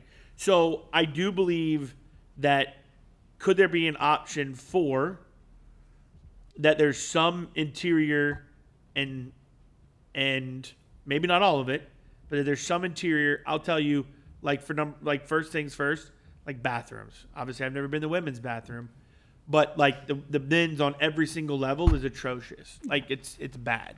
So when you have someone come in here just to the facilities and they walk into the men's bathroom and it's rusted, and I mean it's just so could we potentially have option 4 where there's a tweaking of some interior stuff? Now, granted, the interior stuff is nice, but the roof's important and the windows are important, right? I think so. That's why you guys obviously said option 2 with the envelope and then go to the inside. So I do understand that. So I just wonder, is there an option 4 where like, hey, we can replace some of the major stuff we need to outside and also some of the minor stuff inside? I don't know. Maybe bathrooms can be maintenance or something. I don't know. But so that's my challenge is there an option 4? And I didn't have this. I wasn't thinking about this when we met last week. It wasn't until like we're sitting here now So it may be a bad idea, like Mr. Kennedy's bad idea was. And actually, it was a good idea because that's how they were going to do this if they tear us down, right? So I'm you going to already address got- that when it comes to me. So that's my question on number 11. And I don't think anyone's ready to make a necessary decision on this now. But that's my number 11. So then if you turn to 12 with the relocation. So I would like to see an option 4 here. And again, I'm just thinking about this now.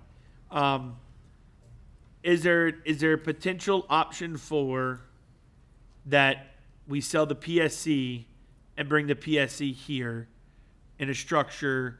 I don't know how many 150 people are probably there too, right? So we're probably gonna need some kind of more density than what we're given, which is 5 floors. Maybe do a 6th floor. Maybe it's wider. Maybe it's smaller. But I don't know what that is. But I don't think the only option is. I think Wakeland is not a good option. I don't think going to PSC is the only option. Why can't PSC come here? And I say that because I completely agree with Mr. Kennedy saying that the PSC for Veterans Elementary and Harvey and Harvey KA, that's a trek. I mean, in 63rd, the next street, well, it's Tallahassee, and then you've got University, right? So you're pretty darn close to Sarasota. So we are way more centrally located here than we would be at PSC. And we really don't get that much closer to Lakewood Ranch because 301 basically, you get a little bit of a curve, but you go a little bit east. So in reality, I do believe the actual central location is the Wakeland, but I don't think that's the right spot. Because if we're going to put everybody, I think there's some advantages putting everybody together, the PSC and the SCC together, whether it be there or here, clearly an advantage to that, right? To have everybody on site. Obviously, if you keep it here, you don't get the 11 million, right? You don't get that money. But selling the PSC, I don't know what that would be. I don't know what that value would be. Maybe something very similar. Obviously, it's not in the right location, like Manatee Avenue and 41 here downtown. But I think it's in a decent location, obviously industrially, things like that. So I would like to see an option 4 there. Okay. Obviously, we're going to have to ask you all as a staff, and I have an idea, I've shared it, and I'll just let it go, and then we'll discuss it later. But you all are going to have to figure out, obviously, and ask our opinion on, like, what are we crossing out, what are we getting rid of, whatever. So, you're going to have to do that regardless of what we choose. If we choose option 1, it's been 18 million on the MEP here, and to get this building operationally functionable, you're still going to have to find 2 million somewhere, right? We're still going to have to find something. So, those are my two thoughts. Is an option 4 on each side. Yeah. So,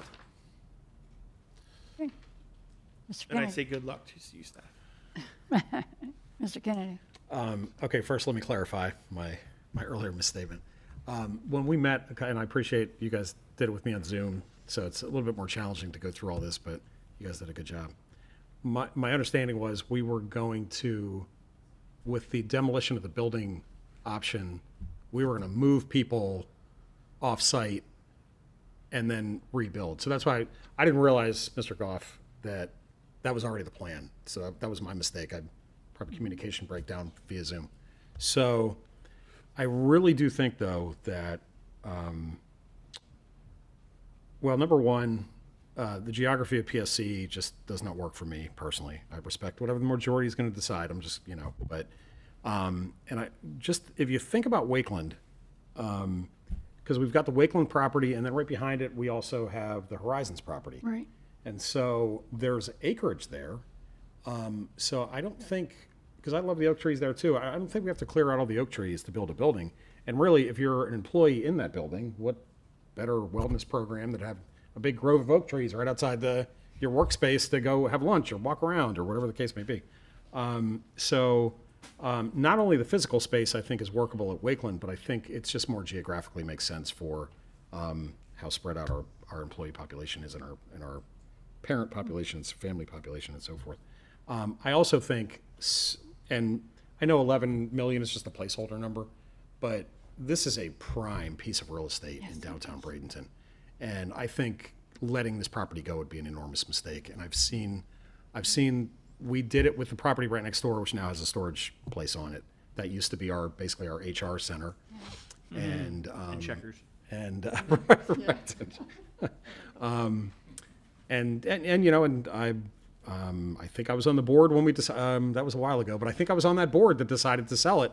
And then in hindsight, it was like, because now here we are sitting here now, like we got to find a solution for this building. Well, we gave that away. And then the property down by Bayshore High, we let that go. And now that's a giant storage facility. And I mean, the Bayshore High area is not, you know, we got space there. It's no big deal. But back to my point being that, like selling this property for $11 million would be like selling your Apple stock at $50 a share. It would just, I think 20 years down the road, a future board and district would be like, how did that board let that property go? I might be proven wrong. It happens all the time. But, yeah, I really, I don't know, this requires obviously a lot of thought and a lot of Yeah. planning, but, Right. I really would like to see us hang on to this property. But this conversation is very helpful, because we haven't been able to talk about, you know, Right. the situation that we see coming, and so I appreciate the time that the board has given. I know we have another presentation to get to, but I can take pieces of this conversation, work with the team, come bring additional options. This is going to be multiple conversations. And so this is just the beginning. Good. Ms. Felton, real quick. If we're gonna renovate, then I feel like we really have to keep option 2 in there. I was in one of my board briefings with the team, and we actually saw a piece of the soffit fly off during our meeting. This True was a couple story. months ago, and Mr. Clark had to run downstairs and make sure it didn't land in traffic. Oh my gosh. All right, so that, Was it one of the owls? no, it wasn't one of the owls. It was an actual piece of Before the the roof owls showed structure. up. All right, so if we have pieces of roof blowing off in the strong breeze, I feel like we can't ignore the envelope repair. Besides, if we're gonna fix all of the AC and the plumbing and everything, and we've got air leaking out through windows and open ceilings and other things, then what's the point? You know, we're just pouring money that's now being blown off the roof and out through leaky windows. So I don't see how we can just do one. If we're gonna stay here, fine. I will support the board in staying here, but we've got to do 2. We've got to add option 2 to it. It's a waste of money otherwise. What I'm going to say is, okay, I just want to get this in my mind, how this would work if we stayed here. The building, to me, just needs to be demolished. But we would build a new building in front, closer to the road, and where we are now would be the parking lot. That could be an option. That's one option. I mean, there's several design options you can utilize with the property that we currently have. We just haven't had the time. And we have to think, too, that we were also presented with the idea of this road to our west being one way going south, and the road to the east was one way to the north. That FDOT came in and said that, I believe. Do you remember that real early in 23 I don't know if they're doing that or anymore, 24? though. I don't know. But that was a, Coming. yeah, there is a presentation coming on thinking about that as well. Okay. But to me, I think we need to unify our staff into one location. If we stay here, build it bigger and better, more efficient, because I can walk through PSC and there's too much square footage that's not being used, like I can walk through here and there's too much square footage not being used. Except for my office, I'm using it all, so. But anyway, if you could come back with option 4 and maybe even, because to me, pouring $18 million in what we think might fix this building, there's always unknowns. And I just don't, and if you look at the project roll forward, I mean, just look at our agenda next for tonight. All of the money we're getting back from projects. Yes, ma'am. So that's being accounted for, but I just think that this is 1989. If it were a school, they'd be telling us to take it down because of all of the maintenance issues that it's had. That's just my last 2 cents, and you got one more comment? Yeah, well, I can tell you, I'll just tell the board and I'll tell the staff too, like, I think we should, obviously, I think someone just said, bring this back and look at this Right. again. And so another option, to me, you just mentioned like space not being utilized. Another option, I think, for something new would be to potentially save. Could you do something with PSC as far as the interior renovation, offices, things like that? And the building that you may have to build on, if you couldn't absorb the people here and there, if they can't absorb together, could you potentially build like a smaller building, right? Like, it doesn't have to be the same square footage of this. Right. If we can rearrange that building, One final thought. I don't know. I think there's plenty of options, obviously, on the table for all this. So, And I said my final thought, but remember we talked about this room. That originally being in renovated. 2022, we talked about We talked opening this, about like, opening different. this Oh, up absolutely. more. And Yeah. with this option one and all the way through, I don't think really has any plan for something like that. Correct. No, we talked about Right, like right. having a meeting space downstairs, A moving bigger 203 lobby, downstairs. A bigger Oh, yeah, lobby, because it no, gets for so congested Yeah. when we have big topics. So that, I hope that Okay. gives you enough direction. Thank you. But I still like the PSC idea, but I could lean toward the Wake, that was actually my first, was Wakeland. But I'm like, okay, the cost there versus the cost there, but I like the Wakeland site, it's all tucked back in there. We already have our food service there, we have our Horizons there, so it's still an option for me. Well, it's been helpful and definitely to be continued. Right. Okay, moving on board to 4.3, which is overview of our general fund balance. All that conversation was for our capital. Now we're going to go to our general fund. Ms. Sellers, you're still up. I think Ms. Cox is. Mr. Goff, you have a pen up here, I believe, is yours. And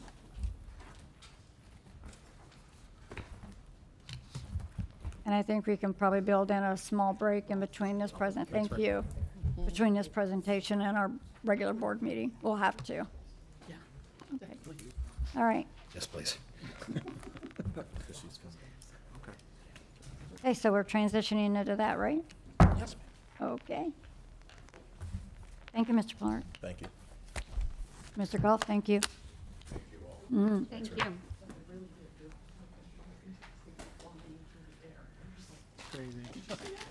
So still good afternoon, Board. So our Budget Director, Gina Maliniak, is on vacation. So we have with us today Roz Maida. You guys have met her before. She is our Budget Coordinator? Yes. Budget Coordinator. And so she works side by side with Gina as it is. So she's here for us to make this presentation today. This is of the general fund for this coming up school year, 26-27. We are using data as of June 4. The governor has not signed the actual legislation yet, but we're going with it anyways to make this presentation today. We will be bringing you the tentative, sorry, I'm going to keep moving along here. We're going to bring to you today coverage of the this budget preparation process, the particular preliminary budget using that data as of June 4. When we bring the tentative budget to you, we will have more data through, at least June 20, if not closer to the month end. We will be doing fiscal year end information after that. So when we bring the final to you at the beginning of September, the final budget public hearing for that one, you'll see it completely completed. So Okay. today, though, we're going to go over the legislative changes that's going to be impacting this coming up fiscal year's budget. Also, the FEFP funding, the revenue that is received from the millage based on the property values of the county. Also, particular significant assumptions that we are making for the 26-27 general fund budget, and then a slight hit on our fund balance policy and the fund balance reserve history. Okay. Okay, so so we have significant parts of the budget presentation. A few weeks ago, you were provided with the salary plan books for the coming up fiscal year. Then today, we've already gone over the capital, and we're getting ready now to go over the general fund. The July is a very busy month for us. On July 1st, we're going to receive the final property values from the property appraiser. On July 19, we will receive the final required local effort from DOE. We will use that information for the budget that will be in the advertisement that will be published on July 24. We will bring to the board for approval the advertisement at the board meeting on July 21.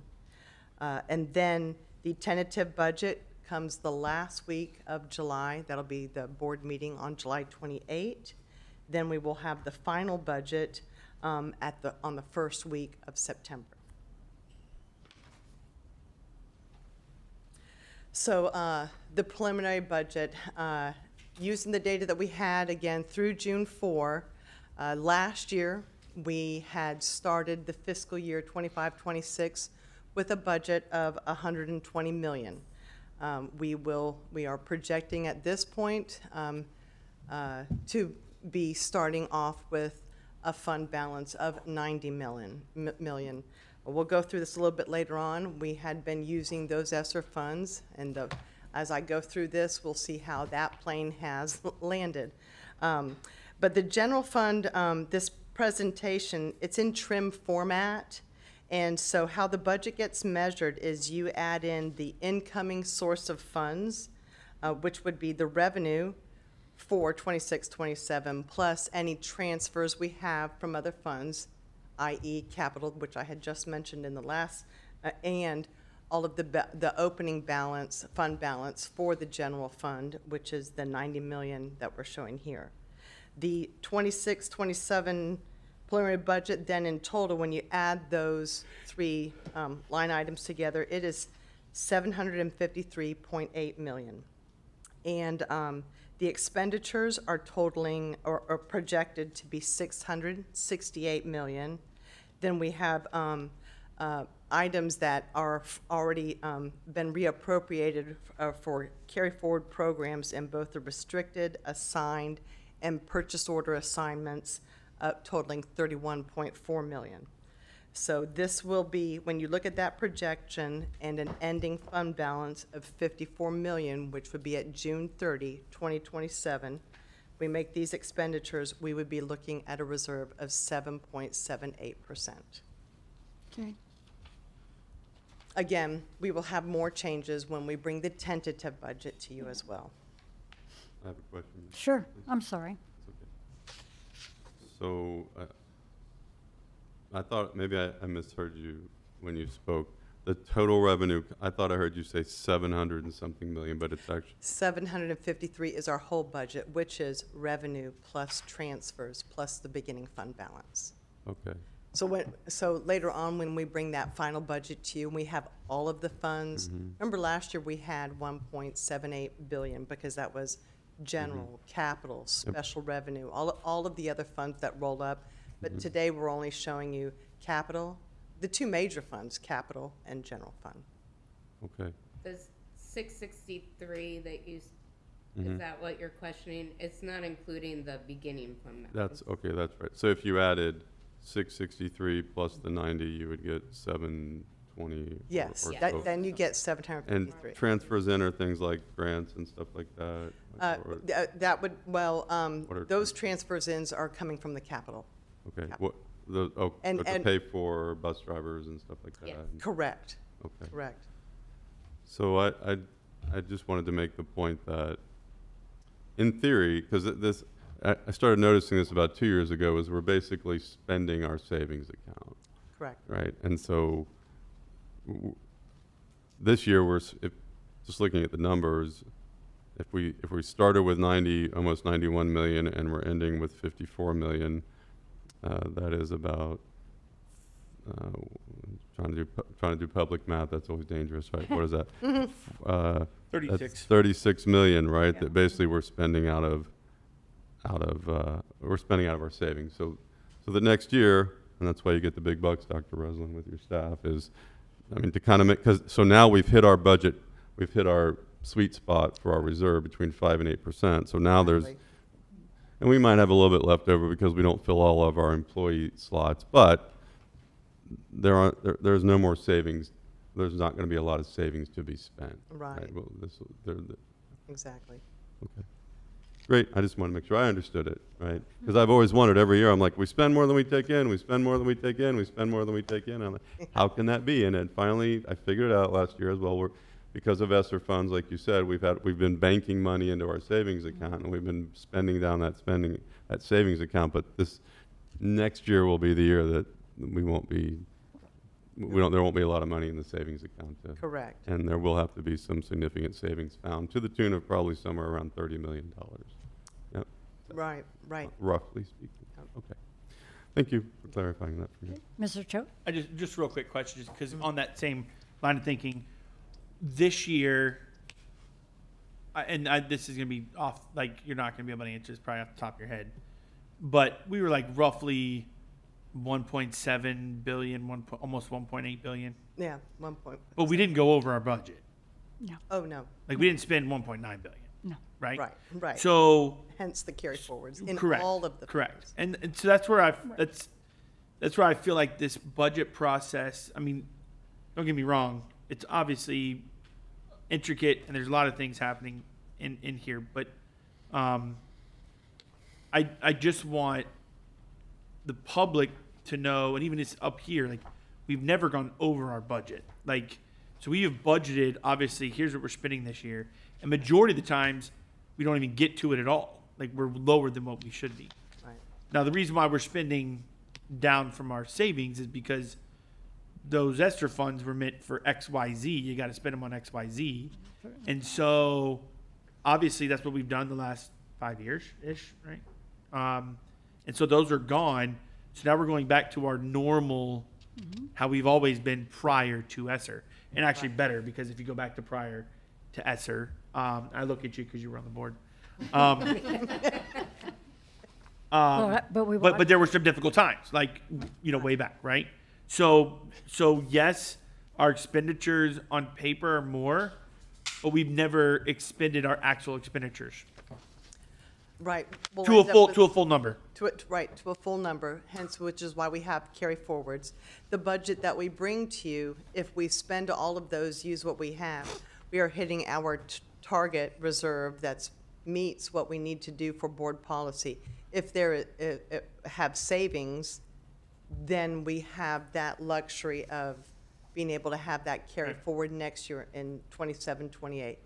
Decisions will need to be made for the 27, 28 budget. This is what we're bringing right now for 26, 27.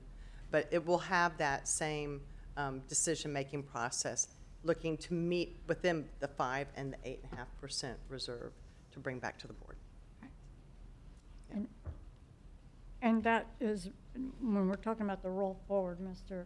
Tatum, even on the capital, we have a roll forward line of 253 million, so just wanted to point that out. What line is that on again? That was That was on the- line 220. Right. We're always going to have that roll forward.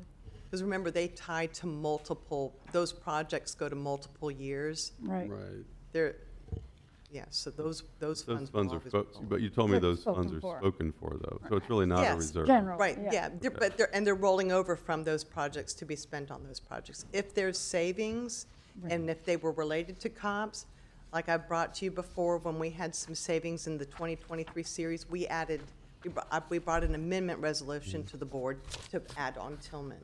We would do that in the capital, we would be doing the same thing if we see savings with the 2025 series, and again, with the high school and Moody and stuff in the 2026 series. To address Mr. Cho's point, he's right. I don't want the public to get the impression that somehow we haven't been fiscally responsible. I mean, I think we have. It's, the analogy is if I, my own personal budget, if I had been getting a $100,000 bonus every year, that's essentially what ESSER was. It was like getting a bonus. And I go, well, I got bonus money. I guess I'll put a pool in, or I'll, redo my roof, or, but all of a sudden 1 year the bonus doesn't come anymore. Now I have to readjust my spending. But it's not fiscally irresponsible. While I was getting the bonus, I spent the bonus and my budget balance, but I don't get the bonus anymore. Now I got to readjust my expenditures. And to continue on with that, while we spent those ESSER funds out of, that was in the special revenue fund, that is why you saw our percentages increase to, it was 15.3% last year. The year before was still 15.52. Those extra savings were there because we were using the operations out of, those reasons for learning loss and that kind of thing from that education stabilization fund. Going back to my personal budget, I got a bonus and I paid my normal expenses out of my bonus, but now my bonus isn't there anymore. So now I got to pay my normal expenses out of my normal salary without the bonus. Correct. Okay. Yep. Great. All right. Right. Finally get this figured out, and then I'm not going to be here next year. Okay. All right, going on to the legislative changes. So the district student unweighted FTE has increased 2,130 from the fourth calc in 25-26 fiscal year. Out of that, the Family Empowerment Scholarship had an increase of 789, and that leaves a net change based on that conference report that came out for the district and charter schools to have a net change of 1,341. So we end up going to look to see where the charter schools have projected their FTE to be for this coming up 26-27 fiscal year, and they are indicating 12,555 is their FTE. Now, mind you, on the fourth quarter, which was May for this past year, 25-26, the FTE was only 11,073. So that difference from what the charter schools in total are saying that they had in comparison to May to what they say is going to come back in August is an increase of 1,482. We've indicated to the board before that we end up having to operate with that because that's what they have projected. We will do reconciliations, when, after the 10-day count, we'll be able to see what's happening. Then we've got that second calc that comes in to be able to make all of those reconciliations that we need to get that to be. But that's as far as where we're seeing, and we get that straight from the conference report that comes out. The legislature also changed the program cost factors that were used for the base FEFP funding. It reduced the weighted FTE by 168, which is a reduction of 900,000 in revenue inside of the math calculations they do with the FEFP funding. So, and I don't think I've reported in the last few years that they've ever really changed that program cost factor the way they creatively did this year. Now, the base student allocation increased $84 per student. That is an increase in revenue of $16.7 million. Now, where are those increases? We can already see where they're going for. $5.9 million is going to the 2 elementary new schools. Right. 4.9 is going towards textbook adoptions. We've got 3.6 going towards the teacher salary increase allocation. And then we've got 386,000 going towards the Family Empowerment Scholarship, and another 2 million towards the increase in utilities. That does total up to the increase that we had with this, the increase in the BSA, 16.7 million. So that leaves us to talk to some of the other slides where I'm pointing some of the budget out. Okay, I so. do have a quick question. I know Okay, I'll Mr. make it quick. Chairman. I know Yeah, I'm we gotta watching be the quick. clock. Got to talk faster, Ms. Sellers. Yep. Okay, I'm sorry. So back on that previous slide, please. Yes. So the number at the top, 59,000, 534, that's traditional public school students plus charter school students, is Plus that? voucher. Plus voucher, okay. Altogether, and what's the versus 57.4? The conference report is what the state projects, is that what the conference report No, is? the conference report is coming up for this coming up fiscal year. The Okay. other report that I have quoted here on that first line was in May. They came out with the fourth calc Hmm. for this particular fiscal year, 25. That's the 59,000 number? That's the 57,404. Right. But we're planning, but we're basing our planning on 59? on the 59, 5. Because that's how many people are enrolled, or what we see coming, or is that Right, what- and that's what Forecast. they have based, the DOE has based their funding for this. Okay, the reason I ask is I just want to know approximately how many students we have around here. So Yes. we're coming up on 60,000 between charter and traditional and vouchers, and if you subtract about 6,000 from that 59,000 number, we're around 53,000 total students between charter and traditional and public schools. Is that a rough? Yes. Good. Yes. Okay, great. All right, Yep. that's what I wanted to know. Thank you. You're welcome. Okay. Okay.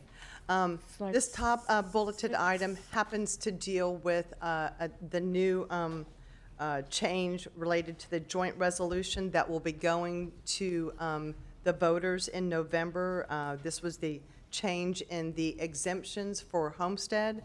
This is impacting non-school taxes. I just wanted to, the reason why I've highlighted it here, it's not impacting the district if this vote goes through, but there was a lot of conversation about that piece. It will impact the counties and cities that we do work with.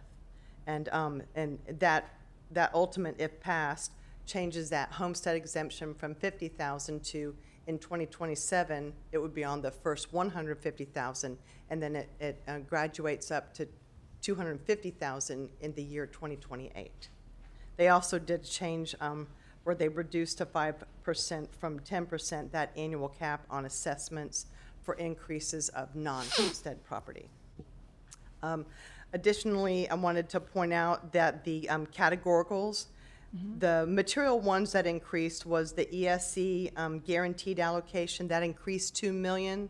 Class size reduction also increased 1 million, and the education enrichment for the academic achievement, that increased a $500,000. There were some slight increases with both the safe schools, transportation, and mental health. All of those three are categories that the district puts extra funding from the district's funds towards meeting those particular mandated programs. And the school taxable value that was assessed on June 1st by the tax collector, it reflected a 6.3% increase to be a value of $85 billion versus the $80 billion that we had first were using from our projections.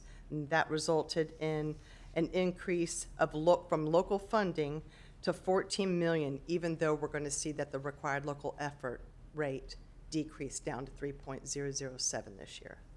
But that's 6.3% is what the assessed value Value. of your home has Homes. gone up to. Exactly. Which is giving us that 14 million Right, for operations. correct. Okay. Yeah.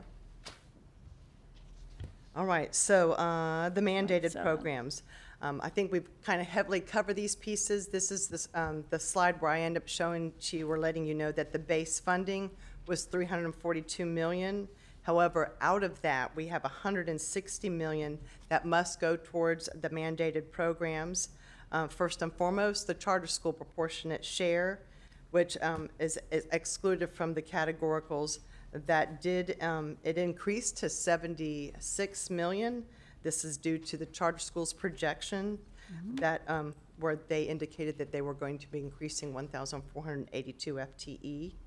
The family empowerment funding also increased by 11 million, and now it's at 43 million.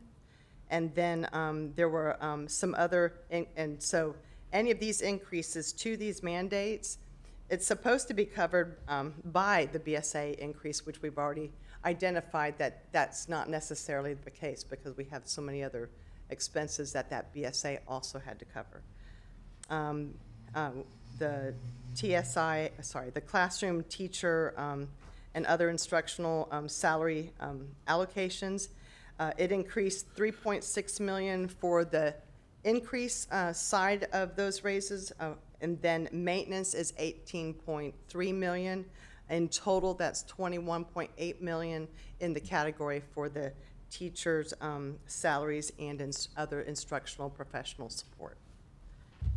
And then our instructional material adoptions is 6.6 million, and we had reading instruction allocation 1.8 million, and then we had, of course, the teacher supply stayed stagnant. It's $300 for every student. Mrs. When Sellers, I that- think we could jump to the next slide so we don't run out. I'm- Oh, Right, okay. we're going, I want to get to those I have visuals. Okay. two board members lit up. Ms. Felton?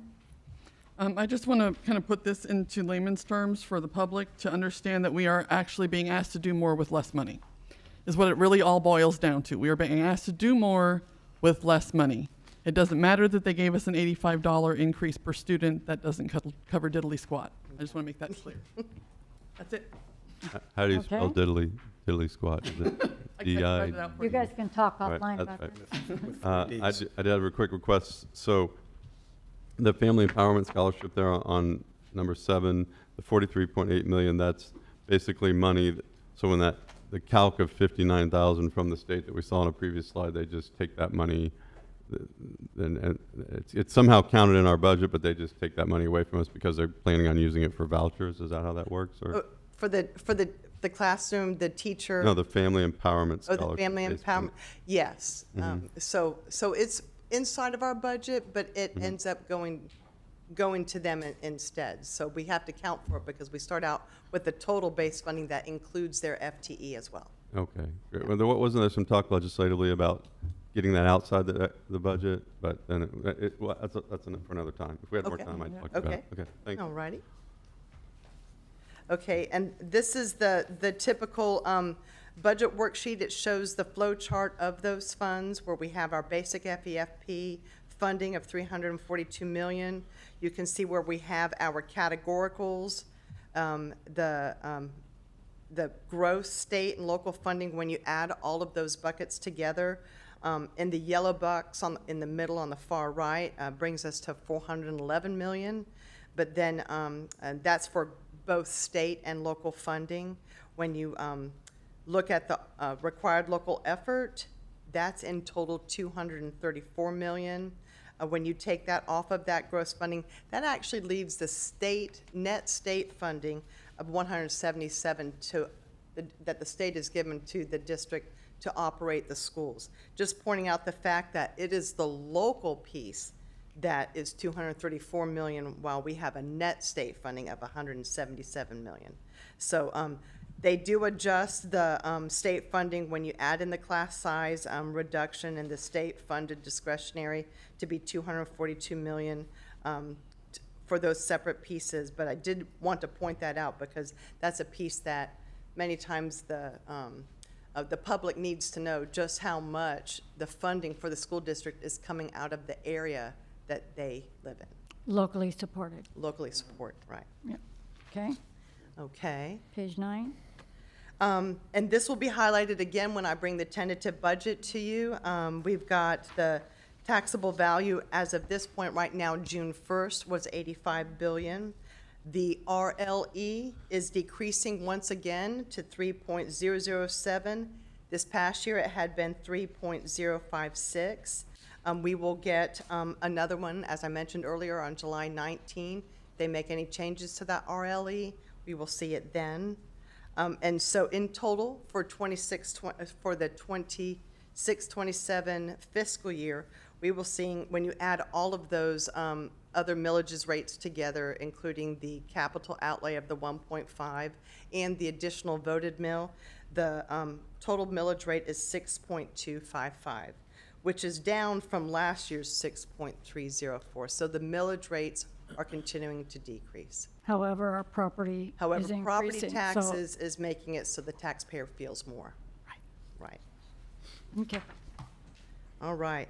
Page Okay, 10. this is another demonstration that has made it so much easier for everybody to understand, because it's that top purple line, and the blue line really, where the required local effort, where you have seen that we have gradually decreased over the last, since 18-19 fiscal year. And I just want to point out to the public, the orange line, discretionary .748, has been that for how long? That has been that way, that was even before what's being focused Right. here, back to, I believe, 2015 or 12 or something like that. And that's set by the state. Yes. Just want to point that out. Yeah. Madam Chair, if I may. Yes, sure. Ms. Sellers, and to the superintendent, an interesting data point here for this graph too, which might help the public understand, is if we could add a bar for our student population, because Sure. it's moving, but I think people need to fully understand like how our student population has exploded too. Because somebody might look at this and be like, oh, well, Why are you spending? they're getting Correct. all this money, but we are getting all this money, but it's because we have so many more students than we did 10 years ago. Great, So just a great. thought. We can Great add reference observation. to that in a future presentation. Yeah, we can Good pick that point. up for when we bring this same slide during the tentative and final. So we'll go ahead and add it for that one. All right, Thank you. All right. page Okay. 11? Is that where we're So at? we've actually quickly gone through these assumptions, the charter school proportionate share, because of the increase in the unweighted FTE, it's going up 11.3 million. The adoption we mentioned before, those adoption books are for the K-12 math, computer Right. science, that's 4.9 million. Again, we had the 2 elementary schools. What I did want to highlight is the FRS rate has actually dropped. They took their rate and they went back to the 24-25 fiscal year, so it's now 13.59%. So the benefits, when you add those together, is 22.24%, so it dropped a little bit. Okay. All right, and here we're focusing, these are our 2 fund policies where we established that we have to operate in a balanced budget. Policy 6233 establishes the 3.5 contingency reserve, the 2%, 3.5%, 2% strategic board reserve, and 3% statutory reserve. And the policy 6235 covers requires the monthly report of the fund balance to be given to the board during the fiscal year. And that general fund reserve doesn't include items that are classified as restricted, committed, or non-spendable. And we must stay between no less than 3 and at least by 5 with this policy. But we'll still be working on bringing you a budget between 5 and the contingency of 8.5%. All right, so this particular slide is one that is going to provide you with the history of the reserve percentage in the general fund. How you get this percentage is the assigned plus the unassigned fund balance items that are on the financials divided by the general fund revenue. And you can see during the period of time where we were receiving the federal ESSER grant funds due to the Pandemic Act, and as a result, we saw higher reserves in the general fund due to that grant picking up the operational costs. And so for fiscal year 25-26, we're still in the projection stage of bringing it to you to have it land at 9.79% reserve. And we are projecting, when we look out, as I brought to you on the one of the very first slides, 7.78% for next year's 26-27 fiscal year. And I just want to point out that, you know, when you talk about reserves, we had that big bump there, but to me, when I see a high reserve, it's like, get those resources down to the school level instead of in a savings account. So I understand there was a lot of different things going on with ESSER dollars and all of that, but to me, I would rather have that 8% fund balance than a big one. Agree. And have resources in a classroom. Okay. And our last slide, wanted to bring it to you. So this is where we have had in the past where we bring you the budget in September with an expectation of where that reserve is going to be at fiscal year end, and then we bring in where it actually was at the end of the fiscal year. So the actual happens to be the blue. That's where you saw last year that we had that reserve of 15.3% when at June 30, 2026. But when we had brought the budget to you at the beginning of that fiscal year, we thought it was going to land at the 8.56%. Right. This year, the ESSER plane did land, as we kept saying, we're going to try to meet that glide. And so going forward, we are seeing that we are what we had expected we would spend in the budget, we essentially have.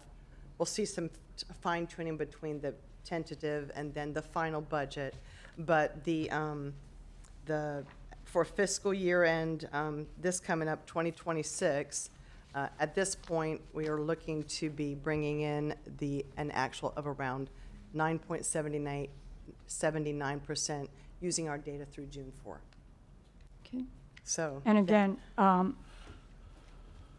this is all, we had to do that, but we didn't take away. Right. We didn't take away things. I mean, who we brought in to help us do that on that plane to where it's landed, we still have those services, we still have those programs out there, even though that bucket of money has been depleted. Right. So I just wanted to point out that the staff has done a really good job in maintaining what we have created. So I think that's exceptional job of doing that. So I'm really proud that you guys have done that. And all of those efforts with that staffing assisted with the grades for the schools. Yes, Have it does. improved It the way did. that they did. All right. So, anyhow. Okay. So that is it for our. I have budget Mr. workshop. Choate wanting I to. just want to say thank you all for your efforts. I know this is always. I mean, it's not just now. We're seeing it now. Y'all been working on it for months and months and months and months and all the time. So thank you all very much for that. And I want to say too, I think that when you look at these graphs of how we landed the ESSER plane, and you look at some other counties and stuff like that, I think, of course, we've done a very good job of balancing. The dollars that we got in that short amount of time of 4 or 5 years to not have that go to central services. And we've done a really good job of landing this plane. But I think we've also been very blessed with obviously the growth in the district. Yeah. But I think that also goes back to where the district was already, right? And people can say what they want about the developers, et cetera. But for a school system, and that's all that's what we 5 here can control is the school system. If we didn't have a great school system, there'd be nobody moving here. If we didn't have the buildings up to par, et cetera, there'd be nobody moving here. If we didn't have all these options, from school choice for all of our arts and athletics, et cetera, nobody would be moving here, right? I don't care how many homes they build. So we're an essential part of this growth, and it's because we're doing a really good job. And I do want to point out too, and I do this every year, I think the numbers that the charters give us and vouchers, I don't think they're going to hit that. I think you're going to see people stay home. When I say stay in traditional schools, and so that's where this game is kind of a shell game. I love how we say assumptions, right? Because we don't. These are all assumptions. We don't know what kids are going to be in the seats. But thank you all very much for the presentations. Both been great. Thanks. Thank you. Okay, board, we have like 7 minutes before our next meeting, so this one is adjourned. Thank you all.